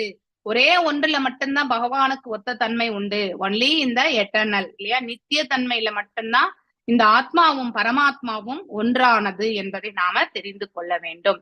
மேலும் வந்து it does however indicate that broader sense, அதாவது நல்லா ஒரு பெரிய நிலையில இருந்து நம்ம வைட் விஷன்ல இருந்து பார்த்தோம்னாக்கா, just in a family the interest of all members is one. எப்படி ஒரு தேசத்தினுடைய இப்ப எல்லாமே நம்ம ராமர் அதாவது அயோத்தியில ராமருடைய விக்கிரகம் ஸ்தாபிச்சப்போ எத்தனை பேர் வீட்டுல வந்து ராம விக்கிரகம் எப்பவுமே நிறைய, அதாவது கோல்டு கடையில எல்லாம் நிறைய கடையில எப்பவுமே இருந்திருக்கு. ஆனா நம்ம அப்பெல்லாம் வாங்கிட்டு வந்து வச்சு பண்ணணும்ன்ற அந்த உந்துதல் வந்து அவ்வளவா பெருசா இருந்தது இல்லை. ஆனா அன்னைக்கு ஸ்தாபிக்கிற அன்னைக்கு காமிக்கிறேன்னு சொன்னீங்க, காமிக்கவே இல்லை. ஆமா இல்ல, சரி நான் காட்டுறேன். சோ அதாவது அந்த ராமர் விக்கிரகம் வாங்கணும்ன்ற உந்துதல் வந்ததா இல்லையா? சோ பகவான் அங்க எழுந்தருளி இருக்கிறார், நம்ம வீட்லயுமே எழுந்தருளட்டுமே பகவான் அப்படிங்கிற உந்துதல் நமக்கு வர்றது இல்லையா? சோ அந்த ஈடுபாடு, அந்த ராமர் பீஸ் பாத்தீங்கன்னா எந்த ஒரு ஜுவல்லரி ஷாப்லயுமே வந்து காலியா எடுத்து இல்லையா? சோ த நேஷன்ஸ், அதாவது விஷன் ஆல்சோ ஏதோ ஒரு கருத்துல வந்து ஒத்தவங்களா இருப்போம். எல்லாத்துலயுமே நம்ம ஒத்தவங்களா இருக்க மாட்டோம். ஒரே வீட்லயே வந்து ஒரு டிசிஷன் எடுக்கிறோம்னா ஏதோ ஒரு டிசிஷனுக்கு பாத்தீங்கன்னாக்கா நம்ம எல்லாருமே எஸ் ஓகே பண்ணலாம் அப்படின்னு. ஆனா வெவ்வேறு நிலைகள்ல இருந்து நம்ம வந்து பார்க்கும் பொழுது ஒவ்வொருத்தருக்கும் ஒரு வியூ பாயிண்ட் இருக்கும். எனக்கு இது வேண்டாம், எனக்கு அது வேண்டும் அப்படின்னு நம்ம எல்லாருமே பேசுவோம். 10 பேர் இருந்தாங்கன்னா வீட்டுல 10 விதமான டிசிஷன்ஸ் வரும். ஆனா ஏதோ ஒரே ஒரு பர்டிகுலர் இதுக்கு வந்து பாத்தீங்கன்னாக்கா ஒத்ததான் நின்று நம்ம வந்து எல்லாருமே ஓட்டு போட்டு எஸ் இதையே செய்யலாம் அப்படின்னு சொல்லிட்டு நம்ம வந்து முன்னோரியும் இல்லையா? ஒரு ஃபார் எக்ஸாம்பிள் நம்ம வீட்டுல குழந்தைக்கு திருமணம் நடக்குதுன்னாக்கா அந்த ஹாரோஸ்கோப் பாக்குறோம், அதுக்கப்புறம் அந்த வரனுடைய ஃபேமிலி பாக்குறோம் இல்லையா? இது எல்லாமே நமக்கு ஆஸ்பெக்ட் எல்லாம் ஒத்ததா வந்ததுனாக்கா, சோ தாத்தா பாட்டி, அடுத்து வந்து அத்தை மாமா, அடுத்து அப்பா அம்மா, பெரியப்பா சித்தப்பா இல்லையா, இவங்க எல்லாருமே வந்து பார்த்துட்டு எஸ் இந்த வரன் நல்லதுதான், நம்ம பொண்ணை வந்து அந்த வீட்டுல கொடுக்கலாம் அப்படின்னு ஒரு முகமா நம்ம எல்லாருமே ஒரு கருத்து தெரிவிப்போம். ஆனா இண்டிவிஜுவலா ஒரு ப்ராப்பர்ட்டி பிரிக்கும் பொழுது எனக்கு இது வேண்டாம், எனக்கு இதுதான் வேண்டும் அப்படின்னு சொல்லிட்டு அப்பா அம்மா கிட்ட நம்ம கண்டிப்பா கேட்போம் இல்லையா? அதே போலதான். சோ ஏதோ ஒண்ணுக்கு இன்டென்ஷன் வந்து ஒன்னா இருந்தா அது வந்து அது ஒண்ணுதான் நம்ம வந்து சொல்ல முடியுமே தவிர, ஆனா எல்லாத்துலயுமே நம்ம வந்து ஒரே முகமா இருக்கோன்றது வந்து கண்டிப்பா கிடையாது. இந்த 5 விரலுமே ஒன்று போல் இருக்கின்றதா? கண்டிப்பா கிடையாது. அதே போலதான் the living entities are all members of the same supreme family. Their interest and that the supreme being are not different இல்லையா? the living entities நாம் எல்லாருமே வந்து பகவானுடைய பின்ன பகுதிகள் தான். சோ பகவானுக்கு என்ன இன்ட்ரெஸ்ட், அவரிடத்தில் அன்பு கொள்ள வேண்டும், அதுதான் அவர் எதிர்பார்க்கிறார் இல்லையா? அவரிடத்தில் இல்லாத வஸ்துக்களே கிடையாது. நாம் எதையாவது அவருக்கு வழங்கிதான் அவர் வந்து அதை வந்து ஆனந்தம் கொள்ள வேண்டிய அவசியமும் கிடையாது. நம்மிடத்திலிருந்து அவர் என்ன எதிர்பார்க்கின்றார்? பிரேமையை தான் எதிர்பார்க்கின்றார். நாம கூட அதே மாதிரிதான் நம்ம வீட்டுல இருக்கிறவங்க கிட்ட எல்லாம் நாம என்ன எதிர்பார்க்கிறோம்? முதல்ல அன்பு ஒன்றுதான் எதிர்பார்க்கின்றோம். அதற்கப்புறம் தான் நம்முடைய வேற எல்லாமே செகண்டரி. அந்த குணாதி சிறு சிறு சுபாவம் எல்லாமே நமக்கு வந்திருக்கிற மெஜாரிட்டியா பகவான்கிட்ட என்னென்ன இருக்கோ அந்த குவாலிட்டிஸ்ல எல்லாமே நம்ம கிட்ட சிறிய அளவில் உண்டு. ஆனா நமக்கு எல்லாமே இந்த பௌதிகத்தின் தரப்பில் இருந்து கொண்டு நாம செயல்படுகின்றோம். அதுதான் நாம செய்யக்கூடிய தவறுகள் இல்லையா? சோ நம்முடைய எதிர்பார்ப்புகள் எல்லாமே பௌதிகத்திற்காக நாம செயல்படுகின்றோம். அங்கேதான் நாம வந்து தவறி விழுந்து விடுகின்றோம், கட்டுண்ட நிலையை ஏற்படுத்தி கொள்கின்றோம். புனரப்பி ஜனனம் புனரப்பி மரணம், இதுதான் நாம எப்பவுமே செய்துட்டே இருக்கக்கூடிய ஒன்று. சோ பகவத்கீதையில வந்து 7.5 அபரேயம் இதஸ்வான் அன்யான் பிரகிருதிம் வித்தி மே பராம் ஜீவபூதா மகாபாஹோ யேத்யம் தாரயதே ஜகத் இல்லையா? அதாவது இதுதான் ஐ திங்க் லாஸ்ட் வீக், நேத்து முன்னேத்து கூட இந்த ஸ்லோகத்தை படிச்சு இல்லையா? சோ பிசைட் திஸ், இதற்கு அப்பாற்பட்டு இல்லையா, there is another superior energy of mind, என்னுடைய அதாவது மேன்மையான ஆற்றல் வந்து இருக்கின்றது பகவான் இந்த இடத்துல சொல்கிறார். சோ அந்த இடத்துல வந்து விச் கம்ப்ரைசஸ், அங்கேயும் வந்து உயிர்வாழிகள் இருக்கிறார்கள். அந்த உயிர்வாழிகள் எங்கே இருந்தவர்கள்? இந்த பிரபஞ்சத்தில் வாழ்ந்தவர்கள் தான். who are exploiting the resources of this material nature, inferior nature. இங்க நாம எத்தனையோ தடவை வந்து பிறவி எடுத்து இங்க இருக்கக்கூடிய பௌதீக இயற்கையை வந்து நாம என்ன பண்றோம்? நம்ம அதாவது தவறான வழியில வந்து உபயோகப்படுத்துகின்றோம் இல்லையா? அதாவது நம்முடைய சுயநலத்திற்காக காம குரோத மதம் அக்ஷரம் எல்லாமே இப்படிப்பட்ட இயல்புகளை எல்லாம் கொண்டு நாம் என்ன பண்றோம்? இங்க எல்லாருமே அடக்கி ஆளணும் அப்படிங்கிற ஒரு உந்துதலோட வந்து நாம் செயல்படுகின்றோம்.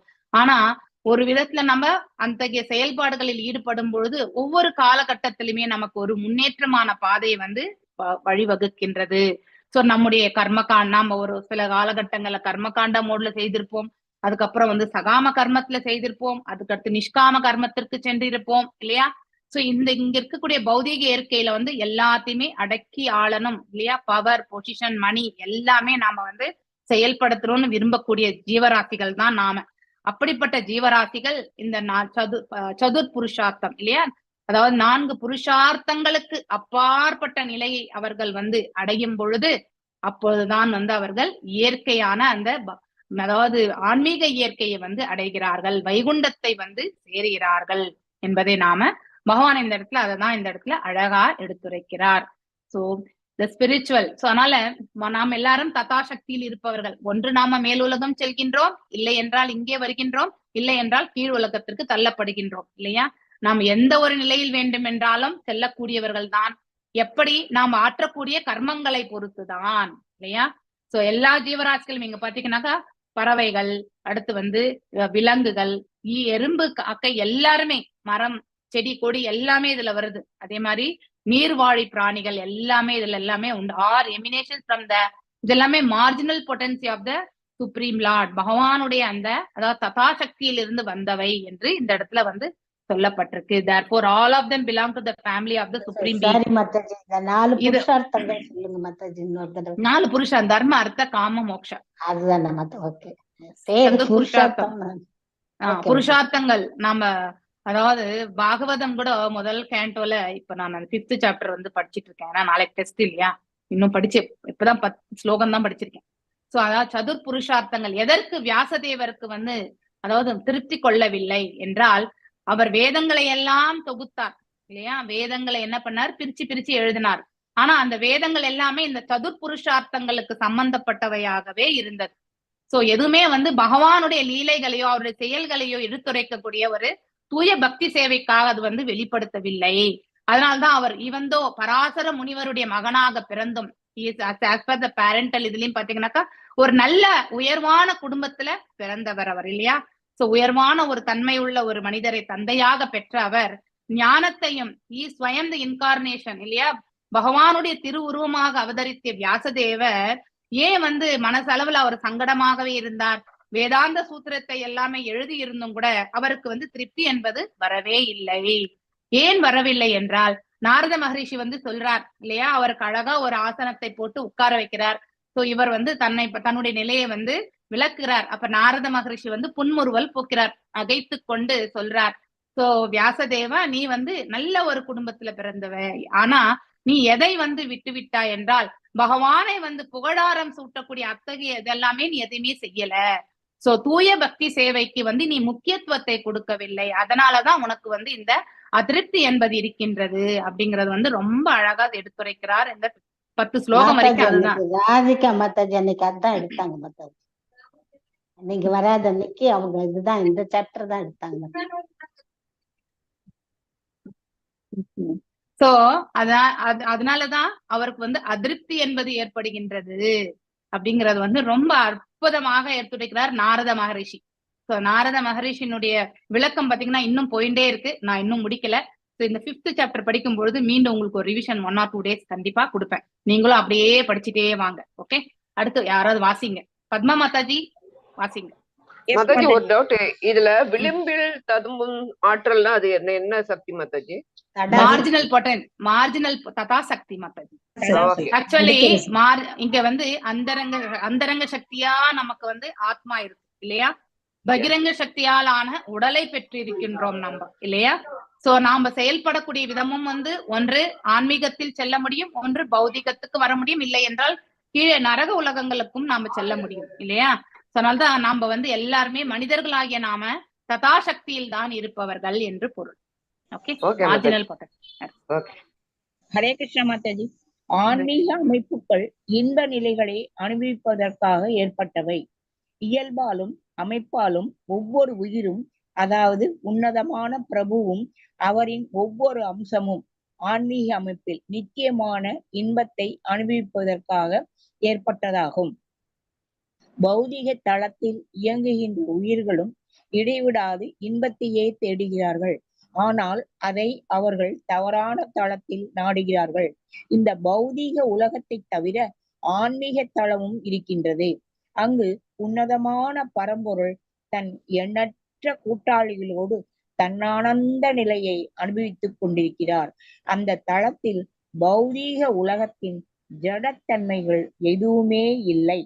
எனவே அந்த தளம் நிர்குணம் எனப்படும். நிர்குண தளத்தில் அனுபவிக்கப்படும் பொருளுக்காக போராட்டங்கள் ஏதும் நடப்பதில்லை.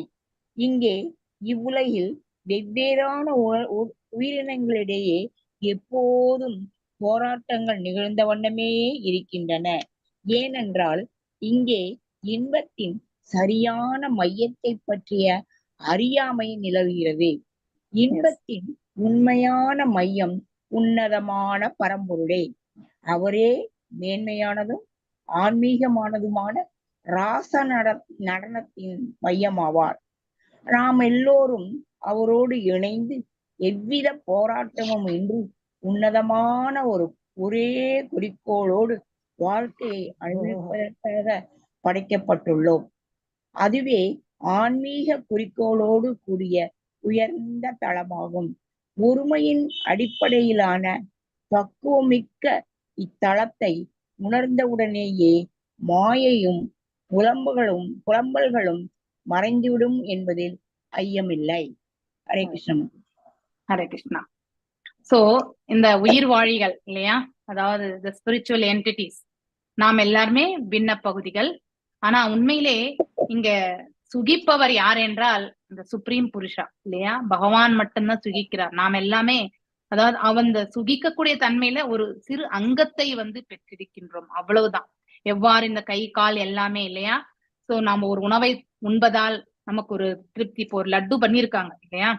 சோ ஹனுமனுக்கு லட்டுன்னா ரொம்ப பிடிக்கும் இல்லையா, பீமனுக்கு லட்டுன்னா ரொம்ப பிடிக்கும் இல்லையா, நமக்கு கூட லட்டுன்னா ரொம்ப ரொம்ப பிடிக்கும். அது ரொம்ப சாஃப்டா கொஞ்சம் நெய்யோட பண்ணா டேஸ்டா இருக்கும். ஒண்ணுன்னா நம்ம சாப்பிடணும் அப்படின்னு நம்ம நினைப்போம் இல்லையா. ஆனா நினைக்கக்கூடிய எதுலையுமே நினைவு சந்தோஷம் படுகிறது இல்லையா. அதே மாதிரி நாவில் செல்லும் பொழுது அந்த டேஸ்ட்னால நாக்கு ருசிக்கின்றது, வயிற்றுக்கு செல்லும் பொழுது நிறைவடைகின்றது இல்லையா. இப்படி இந்த சிறு சிறு சந்தோஷம் மட்டும்தான் இந்த புலன்களுக்கு எல்லாமே ஒவ்வொரு புலனுக்கும் கிடைக்கிறது. ஆனா உண்மையிலே ரிஜாய்ஸ் பண்றது இந்த ஹோல் பாடி தான் இல்லையா. அது போல பகவான் தான் இஸ் த சுப்ரீம் என்ஜாயர். நாம் எல்லாருமே பின்ன பகுதிகள் தான். சோ நாம எல்லாம் சிறு சிறு என்ஜாய்மெண்ட் அந்த பாட்டிலேயே நம்ம கொஞ்சமா நம்ம சுகிப்போம். பகவான் பெரிய அளவுல ஆனந்தம் கொள்கின்றார். சோ ராச நடனத்தை பற்றியும் இந்த இடத்துல ராச நடனத்தினுடைய நாயகன் அப்படிங்கிற ரொம்ப அற்புதம். ஏன் இந்த இடத்துல ராச நடனம் அப்படிங்கிறதையும் பிரபுபாதர் சொல்லியிருக்கார். ஒவ்வொரு வேர்டுக்குமே ஒரு மீனிங் உண்டு, அதனுடைய கருத்தும் உண்டு கண்டிப்பாக. சோ பிகாஸ் ராச நடனம் என்பது எப்பொழுது புரிந்தார்? அவர் 8 வயதில் புரிந்தார் இல்லையா. That on the platform of the spiritual இல்லையா. ஆன்மீக கண்ணோட்டத்திலிருந்து தான் நம்ம அதை நோக்க வேண்டும், பௌதீக கண்ணோட்டத்தில் அல்ல. சோ அந்த அளவுக்கு அதுலதான் நமக்கு ரிஜாய்ஸ்மெண்ட். நீங்க கூட கோலாட்டம் ஆடும்போது கண்டிப்பா ரிஜாய்ஸ் பண்ணுவீங்க இல்லையா.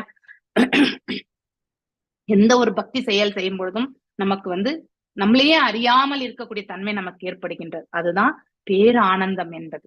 நம்மளையே மெய்மறந்து அதுல லயித்து விடும் பொழுது, பக்தியில ஆழ்ந்து விடும் பொழுது அந்த இடத்தில் தான் இறைவன் என்பவர் இருக்கிறார். That is the realization point. அதுவும் அந்த ஆனந்தத்தை புரிந்து கொள்ளக்கூடிய நிலை, அதுதான் ஆரம்ப காலம். அது நமக்கு சில நொடிகள் தான் நமக்கு தோன்றும் இல்லையா. அதையே பர்மனண்டா ஆக்கிறதுக்கான ஒரு முயற்சி தான் நம்ம செய்யணும். ஒருவர் அந்த நிலையில போய் நித்தியமாக உட்கார்ந்து விட்டால் அதுதான் பிரம்மபூதா ஸ்டேஜ் இல்லையா. இந்த 3 குணங்களுக்கு அப்பாற்பட்ட நிலையில் சென்றால் ஒழிய நமக்கு அது நித்தியமான நிலையை ஏற்படுத்தி கொடுக்காது. எது வரைக்கும் இந்த 3 குணங்களோட நம்ம உழன்று கொண்டிருக்கிறோமோ அது வரைக்கும் நாம அந்த என்ஜாய்மெண்ட் கூட ஒரு க்ஷணம் தான். ஒருவேளை நம்ம சத்துவத்துல மெஜாரிட்டியா இருந்தா கூட ஒரு க்ஷணம் நமக்கு அந்த மாதிரி ஒரு உணர்வு ஏற்படும். ஆனால் அதை நித்தியமாக்கி கொள்பவர்கள் யார் என்றால் இந்த இயற்கையினுடைய 3 குணங்களுக்கு அப்பாற்பட்டு செல்பவர்கள். பகவான் எப்பவுமே நிர்குண நிலையில் இருப்பவர். அவருடைய ரிஜாய்ஸ்மெண்ட் நம்ம கண்டிப்பா புரிந்து கொள்ளவே முடியாது. அதற்கு நமக்கு நிறையவே ஞானம் தேவை, ரியலைசேஷன் தேவை. அது அசோசியேஷன்ல தான் வரும் நமக்கு இல்லையா. சீனியர் டிவோட்டிஸ்னுடைய அசோசியேஷன்ல தான் நமக்கு அதெல்லாம் கிடைக்க பெறுவோம். சோ இந்த இடத்துல பார்க்கும் பொழுது ஆனந்தமய வேதாந்த சூத்திரம் ஃபர்ஸ்ட் கேண்டோல ஃபர்ஸ்ட் சாப்டர்ல அதுக்கப்புறம் வந்து 12வது ஸ்லோகத்துல ஆனந்தமயோ அபியாசத், அதாவது பை நேச்சர் அண்ட் கான்ஸ்டியூஷன், அதாவது ஆன்மாவுடைய நிலை என்னது, எப்பொழுதுமே விடுதலையா இருக்க வேண்டியதுதான் அதனுடைய தன்மை. ஆனா அதை நாம என்ன பண்றோம், இந்த கூட்டோட வச்சு நம்ம வந்து இந்த 3 குணங்களோட செயல்பட்டு அதை நம்ம எப்பவுமே கட்டுண்ட நிலையில வந்து மாட்டி விட்டுறோம் நம்ம, இல்லையா? ஆனா உண்மையிலே அது சுதந்திரமான தன்மையை கொண்டதுதான் அது. ஏன்னா பகவான் சுதந்திரமானவர், அவரிடம் இருக்கக்கூடிய அந்த பண்பு சிறிய அளவுல அந்த ஆன்மாவுக்கும் உண்டு, இல்லையா? அதை நாம வந்து என்ன பண்றோம், இந்த ஸ்தூல உடல்ல வந்து நம்ம செய்திருக்கக்கூடிய கர்ம பலனுக்கு ஏற்றவாறும் நாம வந்து ஒரு உடலை பெற்று அதுல வந்து சங்கடத்துக்கு உள்ளாகக்கூடிய சூழ்நிலைகள் எல்லாமே அந்த ஆத்மா வந்து அனுபவிக்கிறதுக்கான பாதையை நாம எடுத்துட்டு வரோம். So every living entity, including Supreme Lord and each of his part and parcel, is meant for eternal enjoyment. பேரானந்தத்திற்காக மட்டும்தான் இருக்கிறதே இந்த ஆன்மாவும் சரி அந்த பரமாத்மாவும் சரி. ஆனா நாம் என்ன பண்றோம், கட்டுண்டு நிலையை ஏற்படுத்தி கொண்டு இங்க சிற்றின்பமாக, அதாவது சிறிய என்ஜாய்மெண்ட்டுக்கு நம்ம வரோம். பேரானந்தத்திற்கு நாம நித்தியமான என்ஜாய்மெண்ட்டுக்கு நாம போறதே கிடையாது. The living beings who are engaged in this material, இந்த சூழ்நிலையில வந்து யாரெல்லாம் சிக்கி கொண்டார், constantly seeking enjoyment, but they are seeking it in a wrong platform. நம்ம எல்லாருக்குமே சுகம் வேண்டும் என்பது உண்மைதான், இல்லையா? அததான் நம்ம அலைந்து திரிந்து கொண்டிருக்கிறோம். ஆனால் அது பௌதீக தளத்தில் தேடினால் கண்டிப்பாக அதுக்கு நமக்கு நித்தியமாக கிடைக்காது, தற்காலிகமானது. ஒரு சில ஃபியூ மொமெண்ட்ஸ் தான் நம்ம வந்து, சில நொடிகள் தான் நம்ம வந்து சந்தோஷமாக இருக்கக்கூடிய தன்மையை நம்மளால வந்து பார்க்க முடியும். ஆனால் அதை விடுத்துட்டு நம்ம வந்து எப்பவுமே அதே என்ஜாய்மெண்ட்ல இருக்க முடியும்னா கண்டிப்பா முடியாது. ஏன்னா மெட்டீரியல் என்ஜாய்மெண்ட் வந்து ஒரு சேச்சுரேஷன் தான், இல்லையா? எதுலுமே வந்து லிமிட். இப்போ ஒரு டீச்சரா வேலை பண்றோம், ஒரு சப்ஜெக்ட் வந்து 2 வரை நம்ம எடுக்கிறோம், இல்லையா? இந்த வாட்டி நான் ஹிஸ்டரி சப்ஜெக்ட் எடுக்க போறேன் 6th ஸ்டாண்டர்டுக்கு அப்படின்னாக்கா, நெக்ஸ்ட் இயரும் அதே 6th ஹிஸ்டரியே எடுத்துன்னு வச்சுக்கோங்களேன், அதுக்கப்புறம் எனக்கு போர் ஆயிடும். அதுக்கப்புறம் மீண்டும் வந்து வேற ஒண்ணு ஜியாகிரபியோ இல்ல சயின்ஸோ எடுத்தாதான் ஒரு நமக்கு கூட ஒரு ரீஃப்ரெஷ்மெண்ட் மாதிரி இருக்கும். எல்லாத்தையுமே வந்து ஒரு கலந்து படிக்கிற மாதிரி ஒரு ஃபீலிங் இருக்கும். இல்லைன்னா சொல்லி கொடுத்ததையே நம்ம சொல்லி கொடுத்துட்டே இருந்தாக்கா ஒண்ணு நமக்கு ஒரு ஃபீலிங் என்னன்னா எனக்கு எல்லாம் தெரியும்ன்ற ஒரு மனசு வந்துடும். அதுக்கப்புறம் மாத்தி தான் கொடுப்பாங்க. ஏன்னா அதுதான் மொனோட்டனஸா இருந்ததுன்னா வாழ்க்கையில இதெல்லாம். ஏன்னா பௌதிகத்துல வந்து எல்லாத்துக்குமே ஒரு நிறைவு சாட்டிஸ்பாக்சன் வந்து கண்டிப்பா வந்துடும். அதுக்கு மேல வந்து திகட்டி போயிடும், இல்லையா? இப்போ 4 லட்டு வச்சா நம்ம 1 லட்டு தான் சாப்பிடுவோம். சரி இன்னும் கொஞ்சம் சாப்பிடணும்னு நினைச்சா 2வது லட்டு சாப்பிடுவோம். அதுக்கு அந்த 2 லட்டு சாப்பிட்டா மத்தியானம் உணவு கூட சாப்பிட முடியாது, இல்லையா? அதுவே ஃபில் ஆயிடும். சோ 4 லட்டுமே சாப்பிட முடியுமா? கண்டிப்பா முடியாது. அதே போலதான் அளவுக்கு மிஞ்சினா இந்த இடத்துல பௌதீகத்துல எல்லாமே நமக்கு வந்து விஷமாகத்தான் தோன்றும். நமக்கு அது மேல ஈடுபாடே இருக்காது. ஆனா ஆன்மீகம் அப்படி கிடையாது. இட் இஸ் டோட்டலி டிஃபரெண்ட், இல்லையா? எப்படி பர்வர்டட் ரிஃப்ளெக்ஷன் என்ற மாதிரி, இல்லையா? அங்க இருக்கக்கூடிய ஆலமரத்தினுடைய தலைகீழான பிம்பம் தான் நம்ம வாழ்க்கையே இந்த இடத்துல. சோ நம்ம இது வரைக்கும் பௌதீக கண்ணோட்டத்துல இருந்து நோக்கி கொண்டிருக்கின்றோமோ அது எல்லாமே அங்க சேச்சுரேஷன் இல்லாத நிலையில இருக்கிறது எல்லாமே இங்க நமக்கு சேச்சுரேஷனா இருக்கும். எல்லாமே ஆப்போசிட், இல்லையா? சோ அதனால apart from the material platform, இந்த பௌதீக தளத்தை விடுத்து நம்ம பார்க்கும்போது ஆன்மீக தளத்தில் supreme being enjoys himself with is innumerable association. மேல கோலோகம் வைகுண்டத்துல எல்லாமே பகவான் வந்து அவருடைய பக்தர்களோட பேரானந்தத்தோட இருக்கிறார், இல்லையா? வைகுண்டத்துல வந்து எல்லாமே ப்ராசஸ், இல்லையா? நாரத பஞ்சாத்திர விதி பிரகாரமே எல்லாமே 2மே தேவை. அன்பு, அதாவது ரசா 5 டைப்ஸ் ஆஃப் ரசாஸ்லயும் பாத்தீங்கன்னாக்கா இந்த இடத்துல தாசிய ரசா தான் நிறையவே, இல்லையா? வைகுண்டத்துல அங்கே ரசமும் உண்டு, அதே மாதிரி அப்படின்னா பாவமும் உண்டு, பக்தி பாவமும் உண்டு, ப்ராசஸும் ஃபாலோ பண்ணணும். 2மே வேணும். ஸோ இன்னைக்கு காலையில நான் I think I didn't listen, நேத்தினுடைய பாகவதம் கிளாஸ்ல அழகா சொன்னார் பிரபுஜி, என்னண்டி பிரபுஜி, அர்ச்ச விக்கிரகத்தை பற்றி. அர்ச்ச விக்கிரகம் இன்னைக்கு காலையிலயா பிரேமா மாதாஜி தான் நினைக்கிறேன், கரெக்ட். அர்ச்ச விக்கிரக வழிபாடு, அர்ச்ச விக்கிரக வழிபாடு கண்டிப்பாக செய்யணும் அப்படின்னு மாதாஜி சொல்லிட்டு இருந்தாங்க. So it is good to do the அர்ச்ச விக்கிரக வழிபாடு வீட்டுல. ஸோ ஏன்னா வெறுமனே நம்ம வந்து பக்தி பாவம் அப்படின்னு சொல்லிட்டு நம்ம வந்து செயல்பட்டு கொண்டே இருக்கிறோம், இல்லையா? நமக்கு தெரிஞ்சதெல்லாம் நம்ம செய்யறோம். ஆனா உண்மையிலே அர்ச்ச விக்கிரகத்துக்கு செய்யக்கூடிய அந்த நாரத பஞ்சராத்திர விதி பிரகாரம் நம்ம செய்யறது வந்து நம்ம பியூரிபிகேஷன் வந்து ரொம்ப நல்லா பர்ஃபெக்டா வரும். சோ எதற்கு அதை செய்ய சொல்றாங்கன்னா நாரத பஞ்சராத்திர விதி பிரகாரம்னாக்கா எவ்ரி ப்ராசஸ் வில் ஃபாலோ. இப்ப ராதாகிருஷ்ணா டிடிஸ் வீட்டுல இருந்தா 5 டைம்ஸ் அதுக்கு வந்து போக் கண்டிப்பா கொடுக்கணும் அப்படிங்கறதையும் வந்து சொல்லப்பட்டிருக்கு. சோ ஆனா நமக்கு அதெல்லாம் தெரியாது, இல்லையா? சோ நம்ம வந்து நம்மளால முடிஞ்சதெல்லாம் நம்ம செஞ்சுட்டே இருக்கோம். ஆனா 5 டைம்ஸ் இன்னைக்கு மாதாஜி கரெக்ட் காலையில பிரேமா மாதாஜி சொல்லிட்டு இருந்தாங்க கிளாஸ்ல.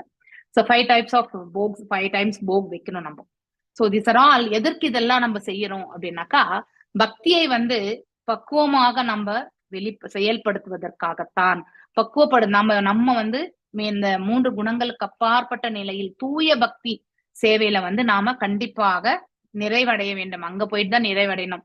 அப்படின்னா பக்தி சேவை செஞ்சுட்டே இருக்கும். ஆனா தூய பக்தி செய்யறது என்பது மிக மிக கடினமானது இல்லையா? ஒரு பியோர் டிவோட்டியால தான் அது செய்ய முடியும். அதனால எடுத்த உடனே எல்லாருக்குமே தூய பக்தி சேவை வராது. அப்படி இருக்கும் பொழுது when we practice that இல்லையா, நாரத பஞ்சரா சாதன பக்தியை நம்ம பயிற்சி செய்யதான் தூய பக்தி சேவை வரும் நமக்கு. பாவ பக்தி டு பிரேம பக்தி வரைக்கும் செல்லும். சோ அதனால ரொம்ப முக்கியம் அது எல்லாமே. நிர்குண பிளாட்ஃபார்ம், பகவான் வந்து 3 குணங்களுக்கு அப்பாற்பட்டவர். அந்த நிர்குண platform there is never clash over the object of enjoyment இல்லையா? அந்த இடத்துல வந்து எந்த ஒரு நமக்கு ஒரு நாள் ஏற்றத்தாழ்வுகள் இருக்கிற மாதிரி இல்லையா, பகல் இரவு இருக்கிற போல அந்த மாதிரி சூழ்நிலையும் கிடையாது. எப்பயும் ஒரே மாதிரிதான் இருக்கும் இல்லையா?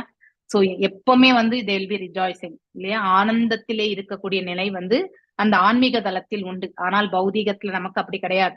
எப்ப துக்கம் வரும், அடுத்த மொமெண்ட் என்ன வரும்னு நமக்கு தெரியாது. அடுத்த மொமெண்ட்டும் நம்ம சந்தோஷமா இருப்போமா இல்ல துக்கமா இருப்போமா நம்மளால ப்ரெடிக்ட் பண்ண முடியாது. அதுதான் இப்ப இருக்கக்கூடிய இந்த பௌதிக இருக்கனுடைய காலகட்டங்கள். So the real centre of enjoyment யார்? அங்க வந்து சுப்ரீம் லார்ட். அவருக்கு திருப்படி செய்யறதுதான் அங்க வந்து கடமை. அதுதான் அவர்களுடைய செயலும் கூட. ஆனா இங்க அப்படி கிடையாது. நம்ம புலன்களை திருப்தி செய்யறது, டைம் இருந்தா பகவானை சேவிக்கலாம், அப்படிப்பட்ட ஒரு நிலைதான் நம்முடையது இல்லையா? So Raja who is the center of the sublime and the spiritual rasa dance இல்லையா? ராசா நடனத்தினுடைய நாயகன்.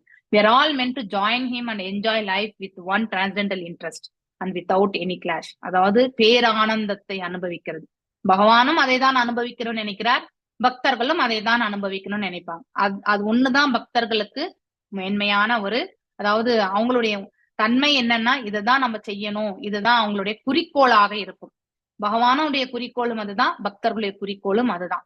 அப்படி இருக்கும்போது அந்த இடத்துல எந்த ஒரு கிளாஷுமே இருக்காது இல்லையா? எதிர்மறை ஆன செயல்கள் எதுவுமே இருக்காது. ஆனா ஒருவருடைய உணர்வுல வந்து எதிர்பார்ப்புகள் வந்து வேறுபடும் பொழுது அங்கே கண்டிப்பா வந்து கிளாஷ் என்பது இருக்கும். That is the highest platform of spiritual interest. So as soon as one realizes this perfect form of oneness, there can be no question. ஒருவர் அந்த ஆன்மீக தளத்தில் நிலை கொண்டு அவங்களுடைய தலையாய கடமை என்ன என்பதை உணர்ந்து அந்த திருத்தொண்டில் அவர்கள் ஈடுபடுவார்களே ஆனால் அவர்களுக்கு இந்த பௌதிக இயற்கையினால் வரக்கூடிய அந்த மாயினால் வரக்கூடிய இன்ப துன்பங்களோ இல்லையா, மோகமோ எதுவுமே இருக்காது. மோகா சோகா எதுவுமே இருக்காது. சோகமும் இருக்காது, மோகமும் இருக்காது. எஸ். நெக்ஸ்ட் புஷ்ப மாதாஜி 2 இது வாசிங்க. ஐ திங்க் 3 பேராகிராஃப் தான் இருக்கு. வாசிடுங்க. ஹரே கிருஷ்ண மாதாஜி. ஹரே கிருஷ்ண மாதாஜி. கடவுளற்ற நாகரிகம் மாயையிலிருந்து பிறக்கிறது. இத்தகைய நாகரிகத்தின் விளைவு புலம்பல். இன்றைய அரசியல்வாதிகள் ஏற்படுத்தியுள்ள கடவுளற்ற சமுதாயத்தில் வியாகுலங்கள் எப்போதும் மிகுந்து காணப்படுகின்றன. இதுவே இயற்கையின் நியதி. பகவத்கீதையில் சொல்லப்பட்டிருப்பது போல், பகவத்கீதை 7.14, உன்னதமான பிரபுவின் பாத கமலங்களில் சரணடைந்தவர்களுக்கு அல்லாது மற்றவர்களுக்கு இயற்கையில் கடுமையான நியதிகளை புறங்காண்பது சாத்தியம் அல்ல. எனவே எல்லா வகையான மாயைகளையும் மனக்கவலைகளையும் அகற்றி வேறுபட்ட நோக்கங்களிடையே ஒற்றுமையை ஏற்படுத்த வேண்டுமானால் நம் செயல்களில் எல்லாம் இறைவனை இணைப்பது மிகவும் அவசியம். உன்னதமான இறைவனின் நோக்கங்களுக்காக செயல்படுவதே நமது லட்சியமாக இருக்க வேண்டும், வேறு எந்த காரியங்களுக்காகவும் அல்ல. இறைவனின் நோக்கங்களுக்காக செயலாற்றும் போது மட்டும் இச்செயலில் குறிப்பிட்டுள்ள ஆத்மபூத நோக்கத்தை இனங்காண இயலும். இந்த மந்திரத்தில் சொல்லப்பட்டுள்ள ஆத்மபூத் நோக்கமும் பகவத்கீதையில் 18.54 கூறப்பட்டுள்ள பிரம்மபூத நோக்கமும் ஒன்றானதே ஆகும். பரமாத்மா எனப்படுவது உன்னதமான பிரபுவாகிய இறைவனே. நுண்ணிய ஆத்மா உயிர்வாழி ஆகிறார். தனியாய எல்லா உயிரினங்களையும் பரிபாலிப்பது உன்னதமான ஆத்மாவான பரமாத்மாவே. ஏனெனில் உன்னதமான பிரபு அவை காட்டும் அன்பில் மகிழ்ச்சி அடைகிறார். மக்கள் பணிவுடையவர்களாக இருந்தால் குடும்ப விவகாரங்களை ஒருமித்த நோக்கோடு மகிழ்ச்சியான சூழ்நிலையில் நடத்தி செல்வது ஒரு தந்தைக்கு எளிதாக இருக்கும். பரபிரம்மத்தின் குடும்பத்திலும் இதே நிலை திவ்யமான வகையில் அமைந்துள்ளது. பரபிரம்மமும் உயிர்வாளியைப் போலவே ஒரு நபராவார். பரமனோ உயிர்வாளியோ அருவமானவர் அல்ல. இத்தகைய பரநிலையில் ஆனவர்கள் பரமானந்த நிலையில், பரமான ஞான நிலையில், நித்தியமான வாழ்வு நிலையில் நிறைவுடன் விளங்குகிறார்கள். ஆன்மீக இருப்பின் உண்மை நிலை இதுவே. இந்த உன்னதமான நிலையை முழுவதுமாக உணர்ந்தவன் உடனேயே பரம்பொருளான ஸ்ரீ கிருஷ்ணரின் திருவடிகளில் சரணடைகிறான். ஆனால் இத்தகைய மகாத்மா அரிதாகவே தென்படுகிறான். ஏனெனில் இப்படிப்பட்ட திவ்யமான உணர்வு பற்பல பிறவிகள் எடுத்த பின்னரே சித்தியாகிறது. பகவத்கீதை 7.19. ஆனால் சித்தி அடைந்து விட்டால் பின்பு இக உலக வாழ்வில் நம்மை பீடிக்கும் எத்தகைய மாயையும் இன்னலும் ஜடவாழ்வு அல்லது பிறப்பு காரணமாக எழும் துன்பமும் இத்தகைய மகானை அணுகுவது இல்லை. ஈசு உபனிஷத்தில் இந்த மந்திரத்தில் நாம் இச்செய்தியை பெறுகிறோம். ஹரே கிருஷ்ண மாதாஜி. ஹரே கிருஷ்ண மாதாஜி. சோ இந்த இடத்துல தேங்க்யூ மாதாஜி.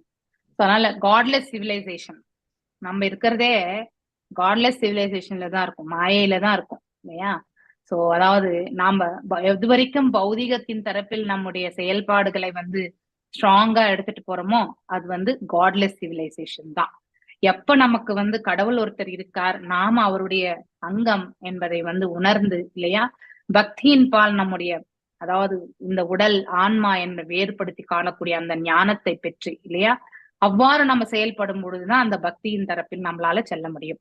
சோ இந்த இடத்துல பகவத்கீதை 7.14 சொல்லியிருக்காங்க இல்லையா, சுக்ருத்தினோஸ் இல்லையா, 4 விதமான துயரத்தில் இருப்போர் இல்லையா, செல்வத்தை விரும்புவோர், கேள்வி உடையோர், ஞானத்தை தேடுவோர். இதுல ஞானத்தை தேடுவோர் தான் பகவானுக்கு மிகவும் பிரியமானவர்கள் என்று சொல்லப்பட்டிருக்கிறது.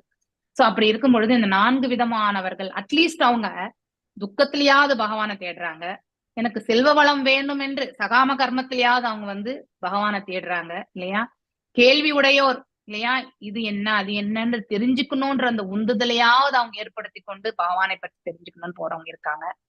அதுக்கு பூர்ணத்தினுடைய ஞானத்தை தேடணும்னு நினைக்கிறாங்க, இது ஹையஸ்ட் இல்லையா பிளாட்ஃபார்ம், அப்படிப்பட்டவர்கள். ஆனா சில பேர் சரணாகதி அடைய மாட்டார்கள் இல்லையா, துஷ்கிருதினோர், மூடாஸ், நரதாமாஸ், இப்படி அதுலயும் 4 பேர். சோ அவங்க யாருமே இந்த இயற்கையினுடைய சட்டத்திட்டங்களை சிக்கி கொண்டு அவங்க பகவான் ஸ்வயம் இறங்கி வந்தா கூட அவரை ஏளனம் செய்வார்கள். அப்படிப்பட்டவர்கள் எல்லாமே எங்க இருக்காங்கன்னா மாயையில் சிக்கி கொண்டிருக்கிறார்கள். அவர்களுக்கு எப்பொழுதுமே பயம் இருக்கும், கோபம் இருக்கும், அடுத்து பொறாமை இருக்கும், இது எல்லாமே உண்டு. அப்படிப்பட்டவர்கள் இந்த பிரபஞ்சத்தில் மீண்டும் மீண்டும் வரக்கூடிய செயல்களில் தான் அவர்கள் ஈடுபடுவார்கள். சோ மேலும் இந்த இடத்துல thus we get rid of இந்த மாதிரியான செயல்கள்ல இருந்து நம்ம வெளியில வரணும்னா we should bring God into all our activities. அழகான இந்த வார்த்தை, இந்த பதம் ரொம்ப ரொம்ப முக்கியமானது. எல்லா செயல்களையுமே நாம இறைவனை மையமாக வைத்து செயல்படும். எல்லாம் வல்ல இறைவன் நமக்கு இது நாம செய்யறோன்ற என்னைக்குமே நினைக்க கூடாது இல்லையா. 2.47 it's a very very important shloka in everyone's life. பகவத்கீதையில 2ஆம் அத்தியாயத்துல 47வது ஸ்லோகம் இல்லையா, கர்மண்யவே அதிகாரஸ்தே மா கர்ம பலேஷு கதாச்சனஹா மா கர்ம பல ஹேதுபிர் மாதோ சங்கோஸ்வ கர்மணி இல்லையா. அதாவது உனக்கென்று விதிக்கப்பட்ட கடமையை செய்வதற்கு மட்டுமே உனக்கு அதிகாரம் உண்டு, பலன்களை நீ எதிர்பார்ப்பதற்கு உனக்கு அதிகாரம் கிடையாது. ரொம்ப கிளியரா. அதனால நீ வெறுமனே கருவியாக மட்டும்தான் நீ செயல்படணும், அவ்வளவுதான் உனக்கு கொடுத்திருக்கிறது. அதனால நீயே காரணமாகவும் நீ கருதாதே.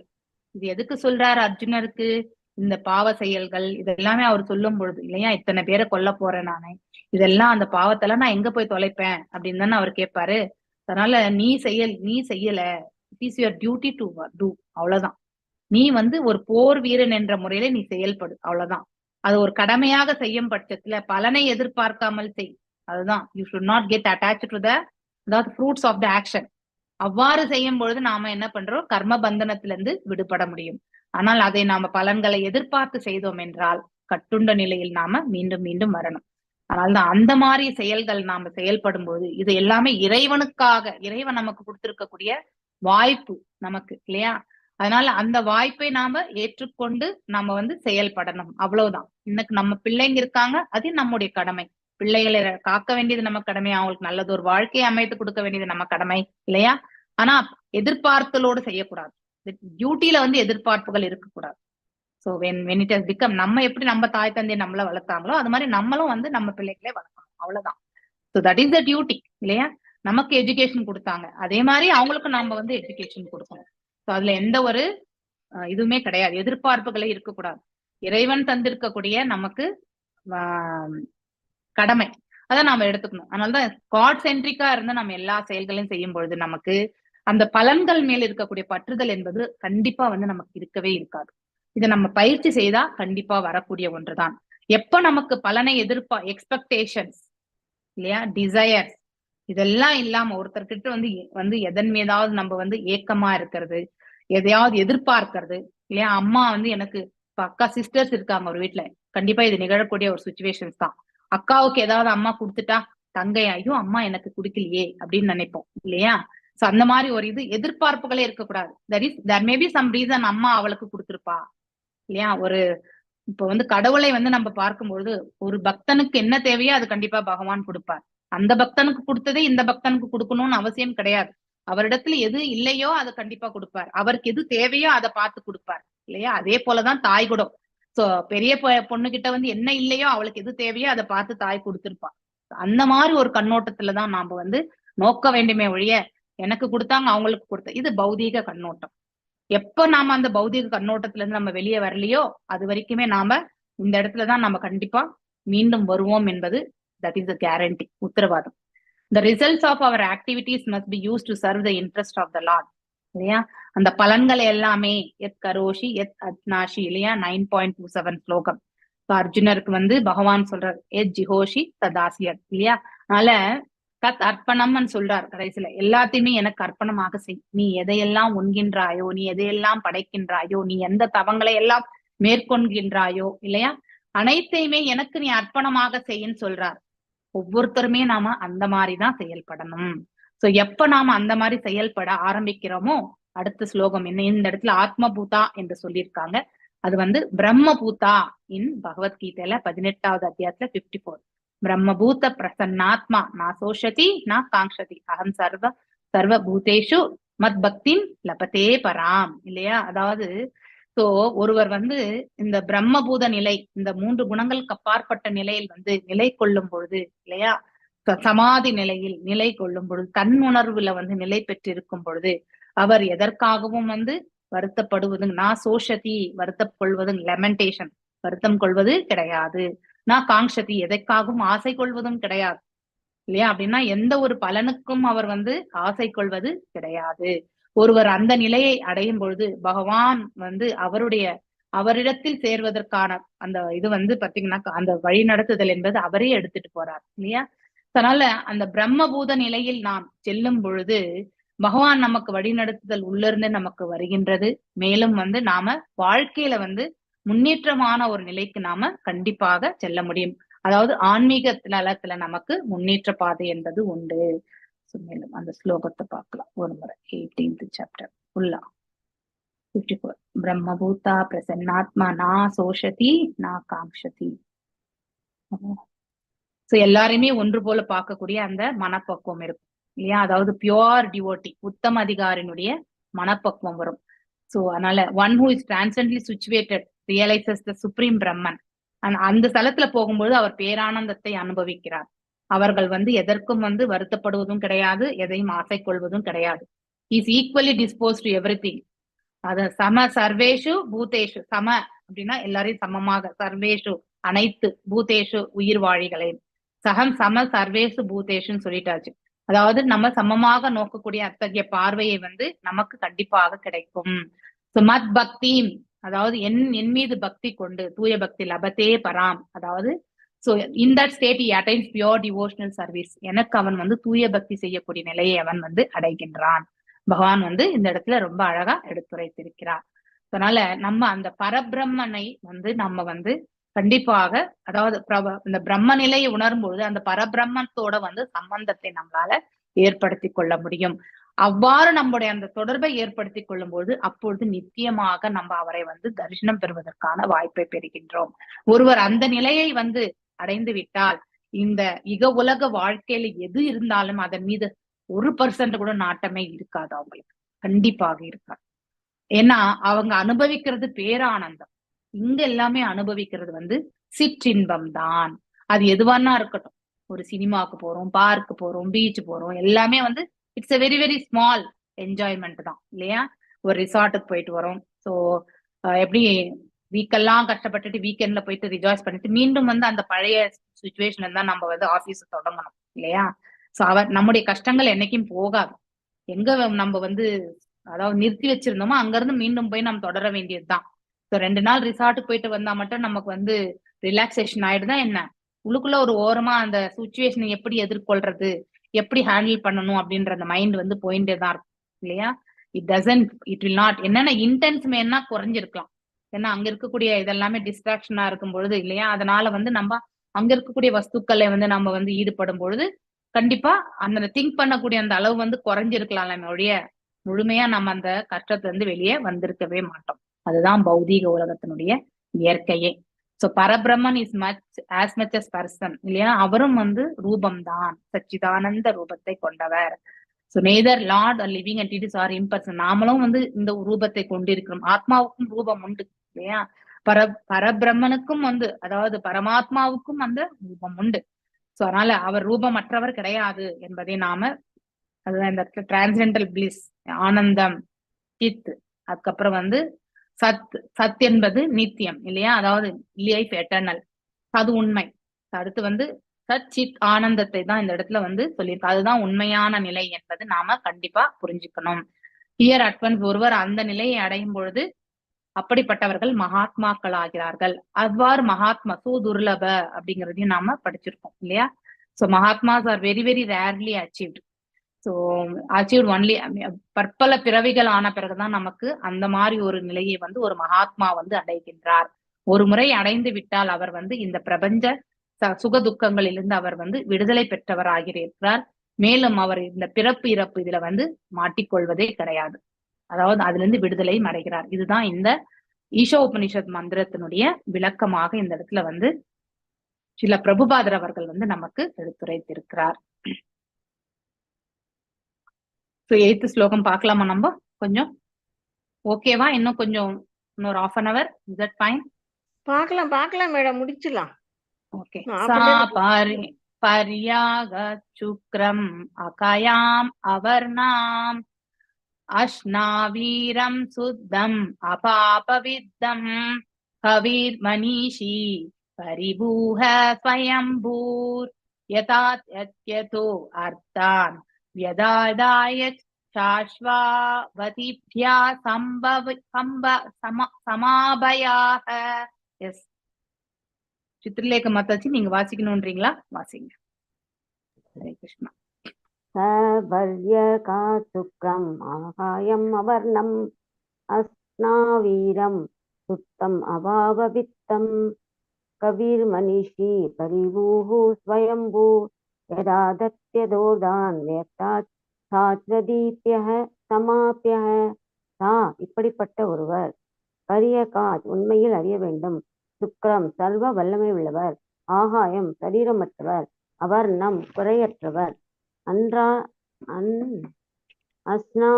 அஸ்னாவிரம் நரம்பற்றவர், சுத்தம் பரிசுத்தமானவர், அபாய வித்தம் களங்கமற்றவர், கவிஹி எல்லாம் அறிந்தவர், மனிஷி ஞானி, ஹரிபூஹு மகத்தானவர், ஸ்வயம்பூஹு தன்னிரவு பெற்றவர், யதார்த்த முறைப்படி அர்த்தான் விருப்பங்கள், வேதாத் வழங்குகிறார், சாஸ்வதப்பிய தொன்று தொட்டு, சமாப்பிய காலம். ஹரே கிருஷ்ணா மகாராஜி. இப்படிப்பட்ட ஒருவர் மகத்தானவரும் சரீரமற்றவரும் எல்லாம் அறிந்தவரும் குறையற்றவரும் நரம்பற்றவரும் பரிசுத்தமானவரும் மாசுபடாதவரும் எல்லாருடைய விருப்பங்களையும் தொன்று தொட்டு நிறைவேற்றி வருபவரும் தன்னிரவு பெற்ற தத்துவ ஞானியமான இறைவனை அவரது உண்மை நிலையில் உணர்ந்தவராக இருத்தல் வேண்டும். விளக்கமுறை. ஹரே கிருஷ்ண மாதாஜி. முழு பூர்ணமான முழுமுதற் கடவுளின் பரமானதும் நித்தியமானதுமான வடிவத்தை விளக்கும் இந்த வர்ணனை உன்னதமான பிரபு வடிவமற்றவரல்ல என்பதை குறிக்கிறது. அவரது தன்னிகரற்ற பருவ ரூபம் இம்மை உலகத்தின் எந்த வடிவத்தோடும் ஒப்பிட முடியாதது. இவ்வுலகத்துள்ள உயிர் ரூபங்கள் பௌதிக இயற்கையில் உருப்பெற்றவை, திடமான எந்திரத்தை போல் இயங்குபவை, பூத உடல் நரம்புகள் போன்ற பொருட்களால் ஆன எந்திரமாக அமைந்துள்ளது. ஆனால் உன்னதமான பிரபுவின் திவ்ய சரீரத்தில் நரம்புகள் போன்ற எதுவும் இல்லை. அவர் சரீரம் இல்லாதவர் என்று இங்கு தெளிவாக குறிப்பிடப்பட்டுள்ளது. அவரின் உடலுக்கும் ஆன்மாவுக்கும் எந்த வித்தியாசமும் இல்லை என்பது இதன் பொருள். நம்மை போல் இயற்கையின் விதிகளுக்குட்பட்ட உடலை அவர் ஏற்றவர் அல்லர்.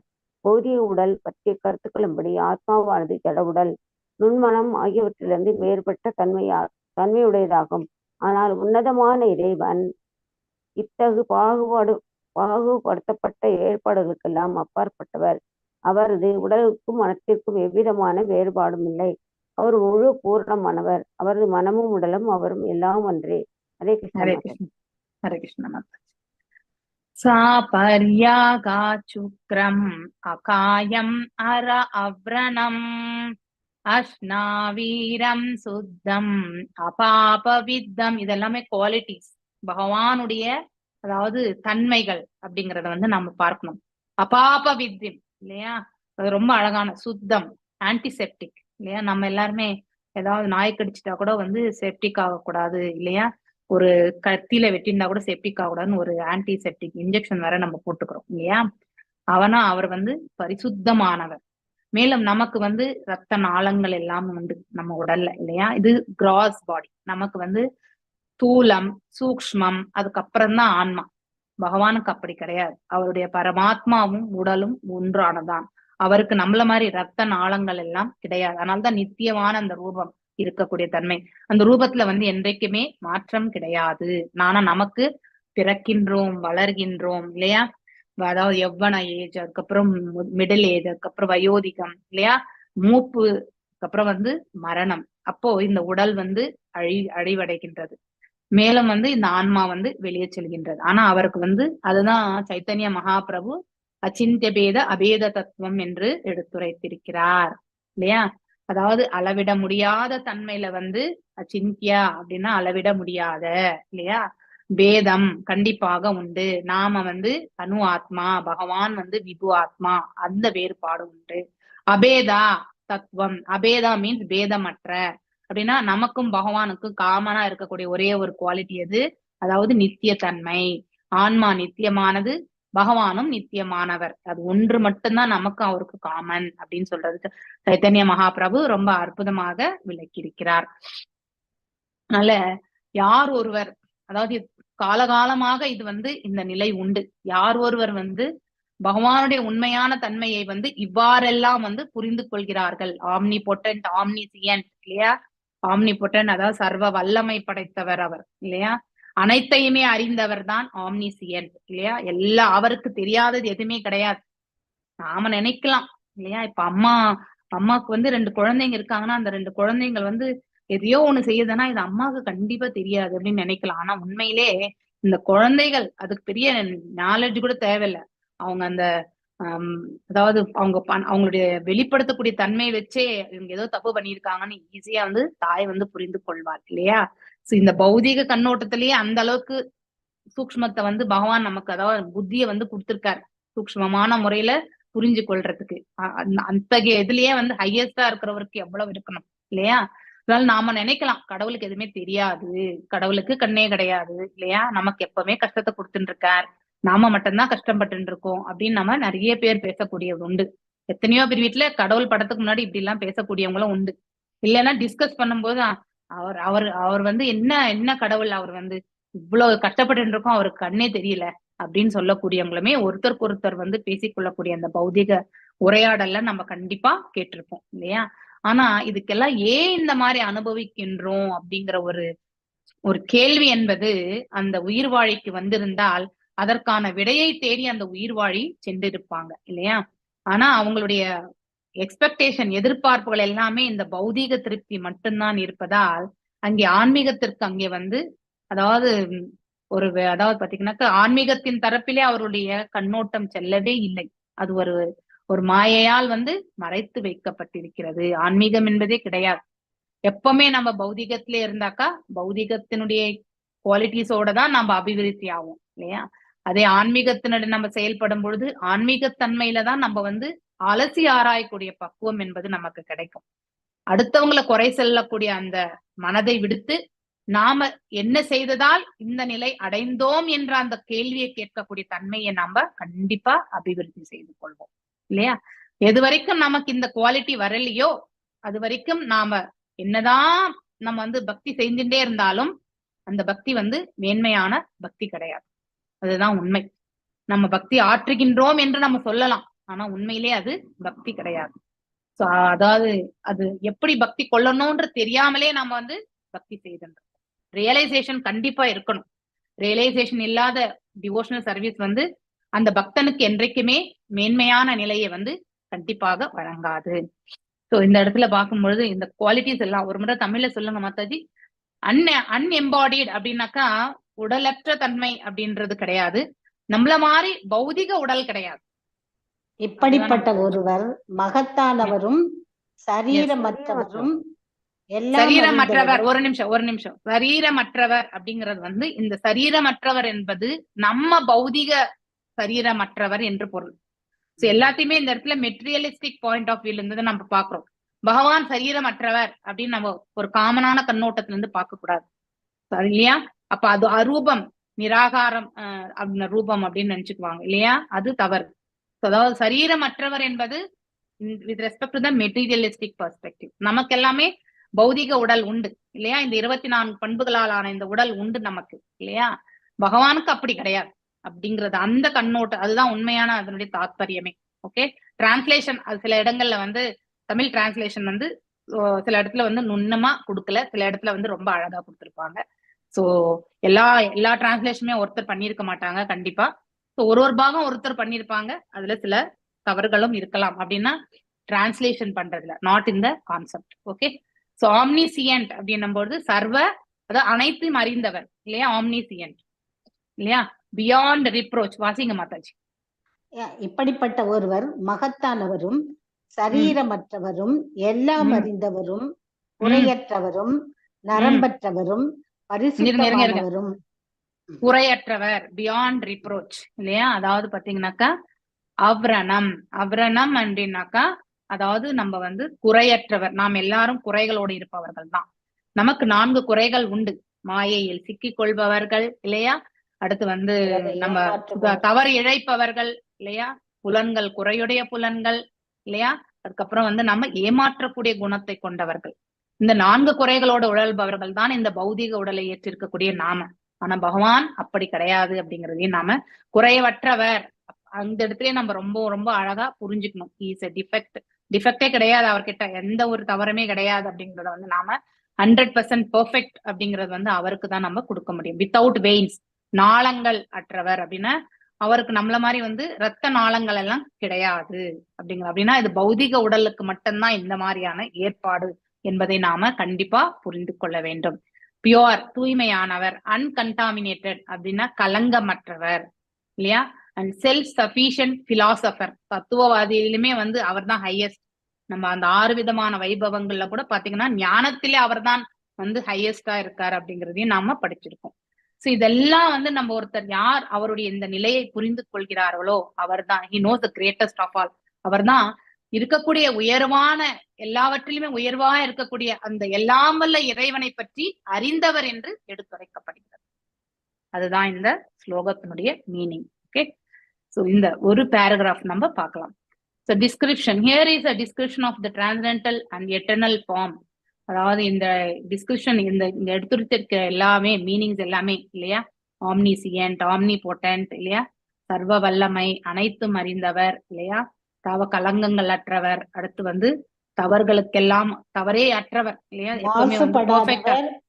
பரிசுத்தமானவர், மாசுபடாதவர், எல்லோருடைய விருப்பங்களையும் தொன்று தொட்டு நிறைவேற்றி வருபவர், தன்னிறைவு பெற்ற தத்துவ ஞானியுமான இறைவனை அவரது உண்மை நிலையில் உணர்ந்தவராக இருத்தல் வேண்டும். கரெக்ட் இல்லையா? அதாவது ஒரு தூய பக்தரால மட்டும்தான் இதெல்லாம் உணர முடியும். நாம் எல்லாருமே அந்த தூய பக்த நிலைக்கு அடையறதுக்கு வந்து முயற்சி செய்யணும். அட்லீஸ்ட் ஒரு மத்தியம் அதிகாரி நிலைக்காவது நாம வந்து உயர வேண்டும் இல்லையா? நாம எல்லாம் கனிஷ்டத்திலேயே இருந்து முன்னாடி போயிட்டே இருந்தோம்னா எப்ப நம்ம மத்தியம் அதிகாரியாவது அடையிறது இல்லையா? ரொம்ப ரொம்ப முக்கியம். He has his own, அதாவது நம்ம லாஸ்ட் அபராதம் நம்ம வந்து என்ன பண்றோம், லாஸ்ட் அபராதம் கூட கிடையாது.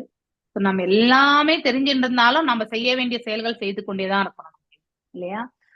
உண்மையான நிலை இதுதான் அப்படின்னும் பொழுது அதை வந்து நம்ம வந்து பின்பற்றணும்னு நம்ம தெரிஞ்சா கூட இன்னும் பழையமையான நிலையை கூட நம்ம வந்து அதே பாணியில தான் செய்யணும். அதுதான் நாம செய்து கொண்டோம் அப்படின்னா இந்த உண்மையை தெரிந்து கொண்டாலுமே நம்ம இடத்தில் எந்த மாற்றமும் கிடையாது. ஸோ அதனாலதான் நம்ம இன்னும் கனிஷ்டத்திலேயே உட்கார்ந்து இருக்கோம் அப்படிங்கறது வந்து சொல்ல வேண்டிய ஒரு காலகட்டத்துல இருக்கோம் நம்ம.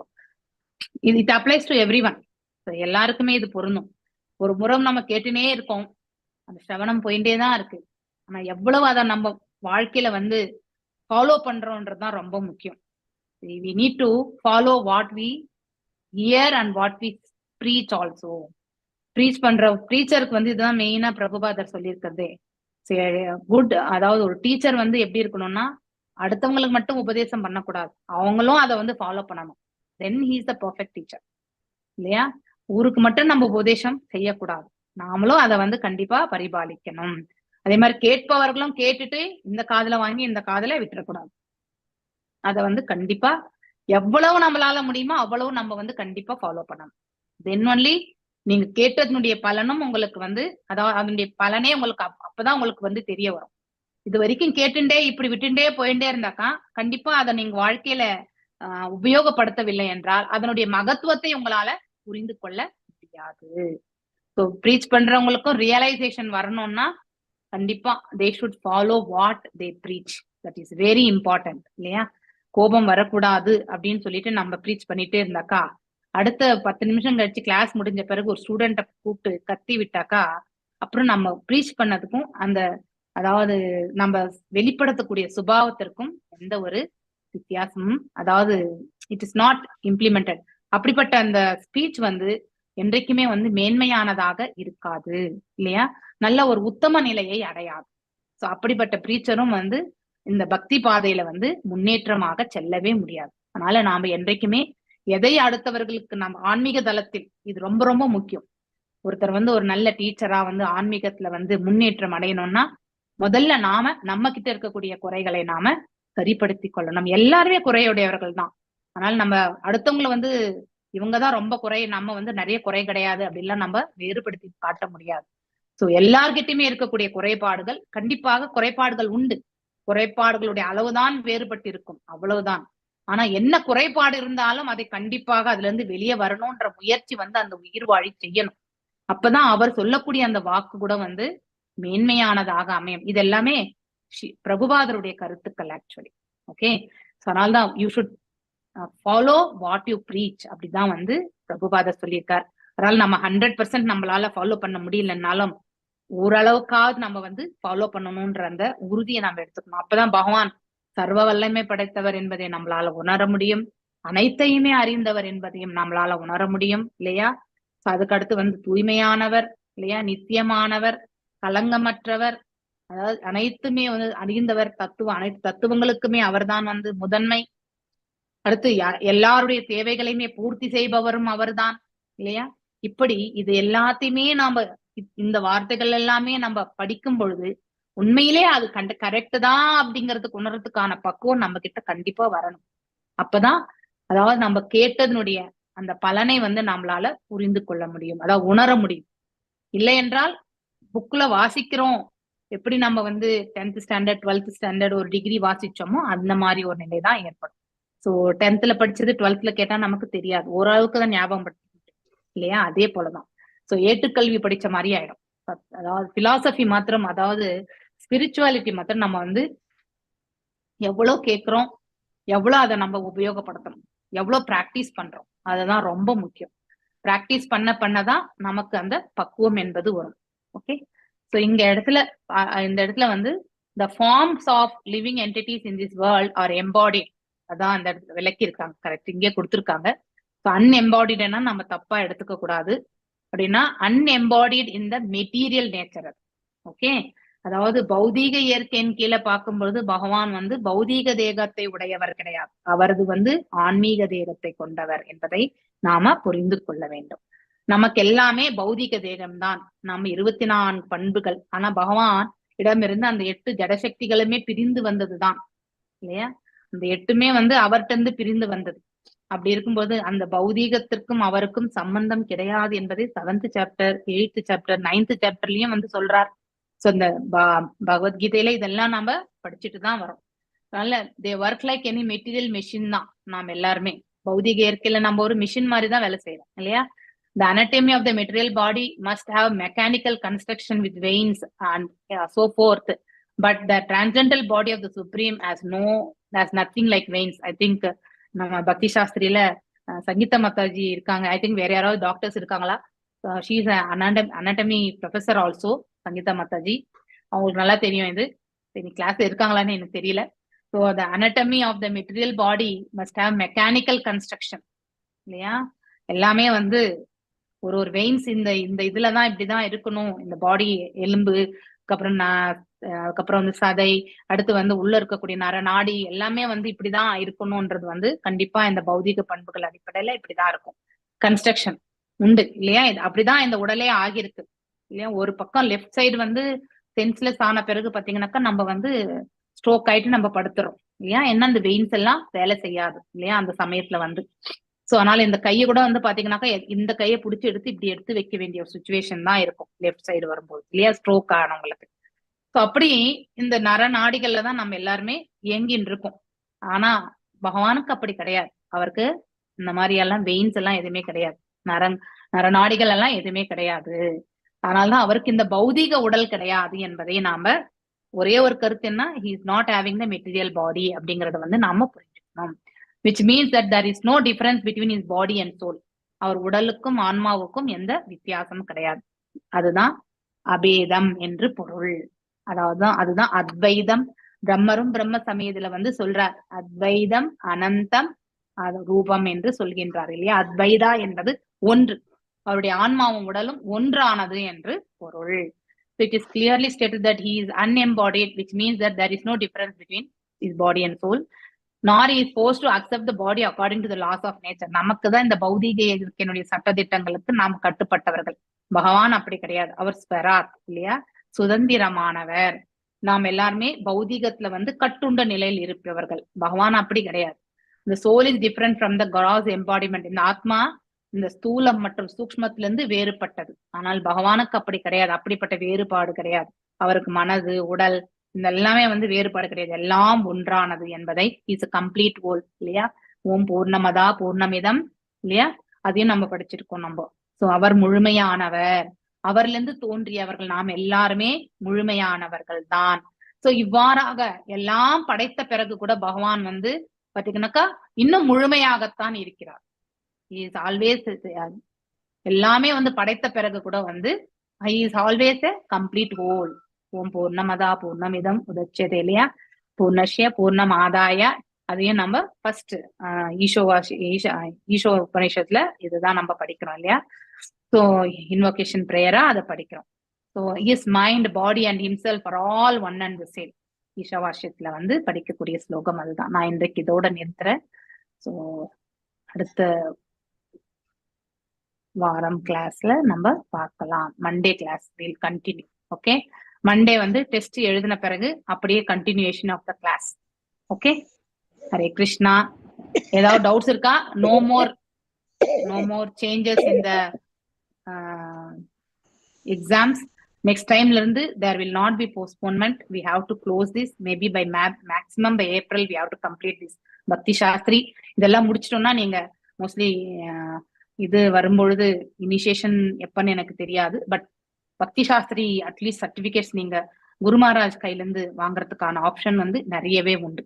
ஓகே, ஸோ அதனால நம்ம அட்லீஸ்ட் டெம்பிள் இனாகரேஷனுக்குள்ள நீங்க எல்லாருமே எல்லாம் முடிச்சுட்டு யாராவது 1-2 மாடியூல்ஸ் முடிக்கலன்றவங்களுக்கு கூட வந்து யூ ப்ரிப்பேர் யுவர் செல்ஃப். நீங்க படிச்சுட்டு சொல்லுங்க, உங்களுக்கு டெஸ்ட் கொடுத்துறேன் நானு. ஸோ அசைன்மெண்ட்ஸ் எல்லாம் சப்மிட் பண்ணலன்னாலும் சப்மிட் பண்ணிடுங்க. ஆல்ரெடி நான் வந்து ஒரு லிங்க் போட்டிருக்கேன். உங்களுடைய அசைன்மெண்ட்ஸ் எல்லாம் டிஃப்ரெண்ட் லொகேஷன்ஸ்ல வந்து இருக்கிறதுனால தயவு செஞ்சு எல்லா அசைன்மெண்ட்டுமே வந்து அசைன்மெண்ட் நேம்ல வந்து மாடியூல் 1 அசைன்மெண்ட் 1, மாடியூல் 1 அசைன்மெண்ட் 2 இல்லையா? மாடியூல் 2 அசைன்மெண்ட் 1 அப்படின்ற அந்த இதுல போட்டு உங்க பேர் போடணும் மெயினா. ஓகே, போட்டு நீங்க அதுலயே ஒரே இதுல வந்து மல்டிபிள் டைம்ஸ் வந்து அப்லோட் பண்ணிடுங்க. ஓகே, ஹரே கிருஷ்ணா. ஹரே கிருஷ்ணா மாதாஜி. எல்லாம் திருப்பி அனுப்பணுமா? முதல்ல அனுப்பிச்சாச்சு எல்லாம் அனுப்பிங்க. அதுதான் சிலது எல்லாமே மிஸ் ஆயிருக்கு. அதனாலதான் நீங்க ஒட்டுமொத்தமா ஒரே இடத்துல இப்ப கொடுத்துட்டீங்கன்னா சோ தட் இந்த வந்து இன்னைக்கு எவாலுவேஷன் முடிஞ்சிடணும். உங்களது இது எல்லாமே எவாலுவேஷன் ஆயிடுச்சு. அதாவது எக்ஸாம் பேப்பர்ஸ் எவாலுவேஷன் முடிச்சுட்டு அன்னைக்கு நான் உங்களுக்கு ஐ திங்க் லாஸ்ட் வீக் உங்களுக்கு காட்டினேன்னு நினைக்கிறேன். Every one has done very good actually. First module பண்ண அளவுக்கு செகண்ட் மாடியூல் பண்ணல. இன்ஃபேக்ட் செகண்ட் மாடியூல் தான் வந்து உங்களுக்கு ஈஸியா புரிஞ்சு கொள்ள முடியும். ஆனா ட்ரையா இருக்கக்கூடிய ஃபர்ஸ்ட் மாடியூல் ரொம்ப அற்புதமா எழுதியிருந்தீங்க. ஆனா செகண்ட் மாடியூல் வந்து அவ்வளவு ஆவரேஜா தான் இருந்தது. ஆனா அதுவும் பரவாயில்ல. பட் தேர்ட் மாடியூல் இன்னும் நல்லா இருக்கும். நல்லா எழுதுங்க எக்ஸாம்ஸ். மாதாஜி ஆசீர்வாதம் பண்ணுங்க மாதாஜி. கண்டிப்பா பகவானுடைய அருள் இருக்கட்டும் உங்களுக்கு. நான் I am very very small person to do all such things. Okay okay. நீங்க வந்து பகவானுடைய அருள் உங்களுக்கு எல்லாருக்கும் கிடைக்க பெறணும்ன்ற பிரார்த்தனை கண்டிப்பாக செய்வேன். நீங்க எல்லாரும் நல்லபடியா படிச்சு ஞாபக சக்தியோட எக்ஸாம்ஸ் எழுதுங்க. ஆரோபியஷ கிருபா சிந்துபியேவ ச பதீதனாம் பாவனேபியோ வைஷ்ணவேபியோ நமோ நம. அனந்த கோட்டி வைஷ்ணவ விருந்துக்கு ஜெய். நாமச்சாரிய ஹரிதாஸ் தாகூருக்கு ஜெய். அடுத்து என்னோட செஷன்ஸ் எல்லாமே சாட்டர்டே 6 o'clock அட்டென்ட் பண்ணுங்க. Don't miss it. So senior student உங்களுக்கு option, if you want you can attend. ஏன்னா same thing I will not repeat. Only அந்த பிபிடிஸ்ல என்ன இருக்கோ அது மட்டும் தான் நான் வந்து சொல்ல போறேன் நான். ஏன்னா அது 4-5 சாப்டர்ஸ் ஒரு ஒன்லி 2-3 வீக்ஸ்லயே வந்து என்னோட முடிஞ்சிடும். Very very very minimal. அவ்வளோ பெருசு என்னோட. ஆனா பக்தி சாஸ்திரில வந்து 2-3 வாரத்திலேயே முடிச்சிருவேன் நான். ஓகே. உங்களுக்கு டீட்டெயிலா கேட்கணும்னா சாட்டர்டே வந்து 6 o'clock. ஆல் level 3 ஸ்டூடெண்ட்ஸ் யாரா இருந்தாலுமே ப்ளீஸ் அட்டெண்ட் த என்னோட செஷன்.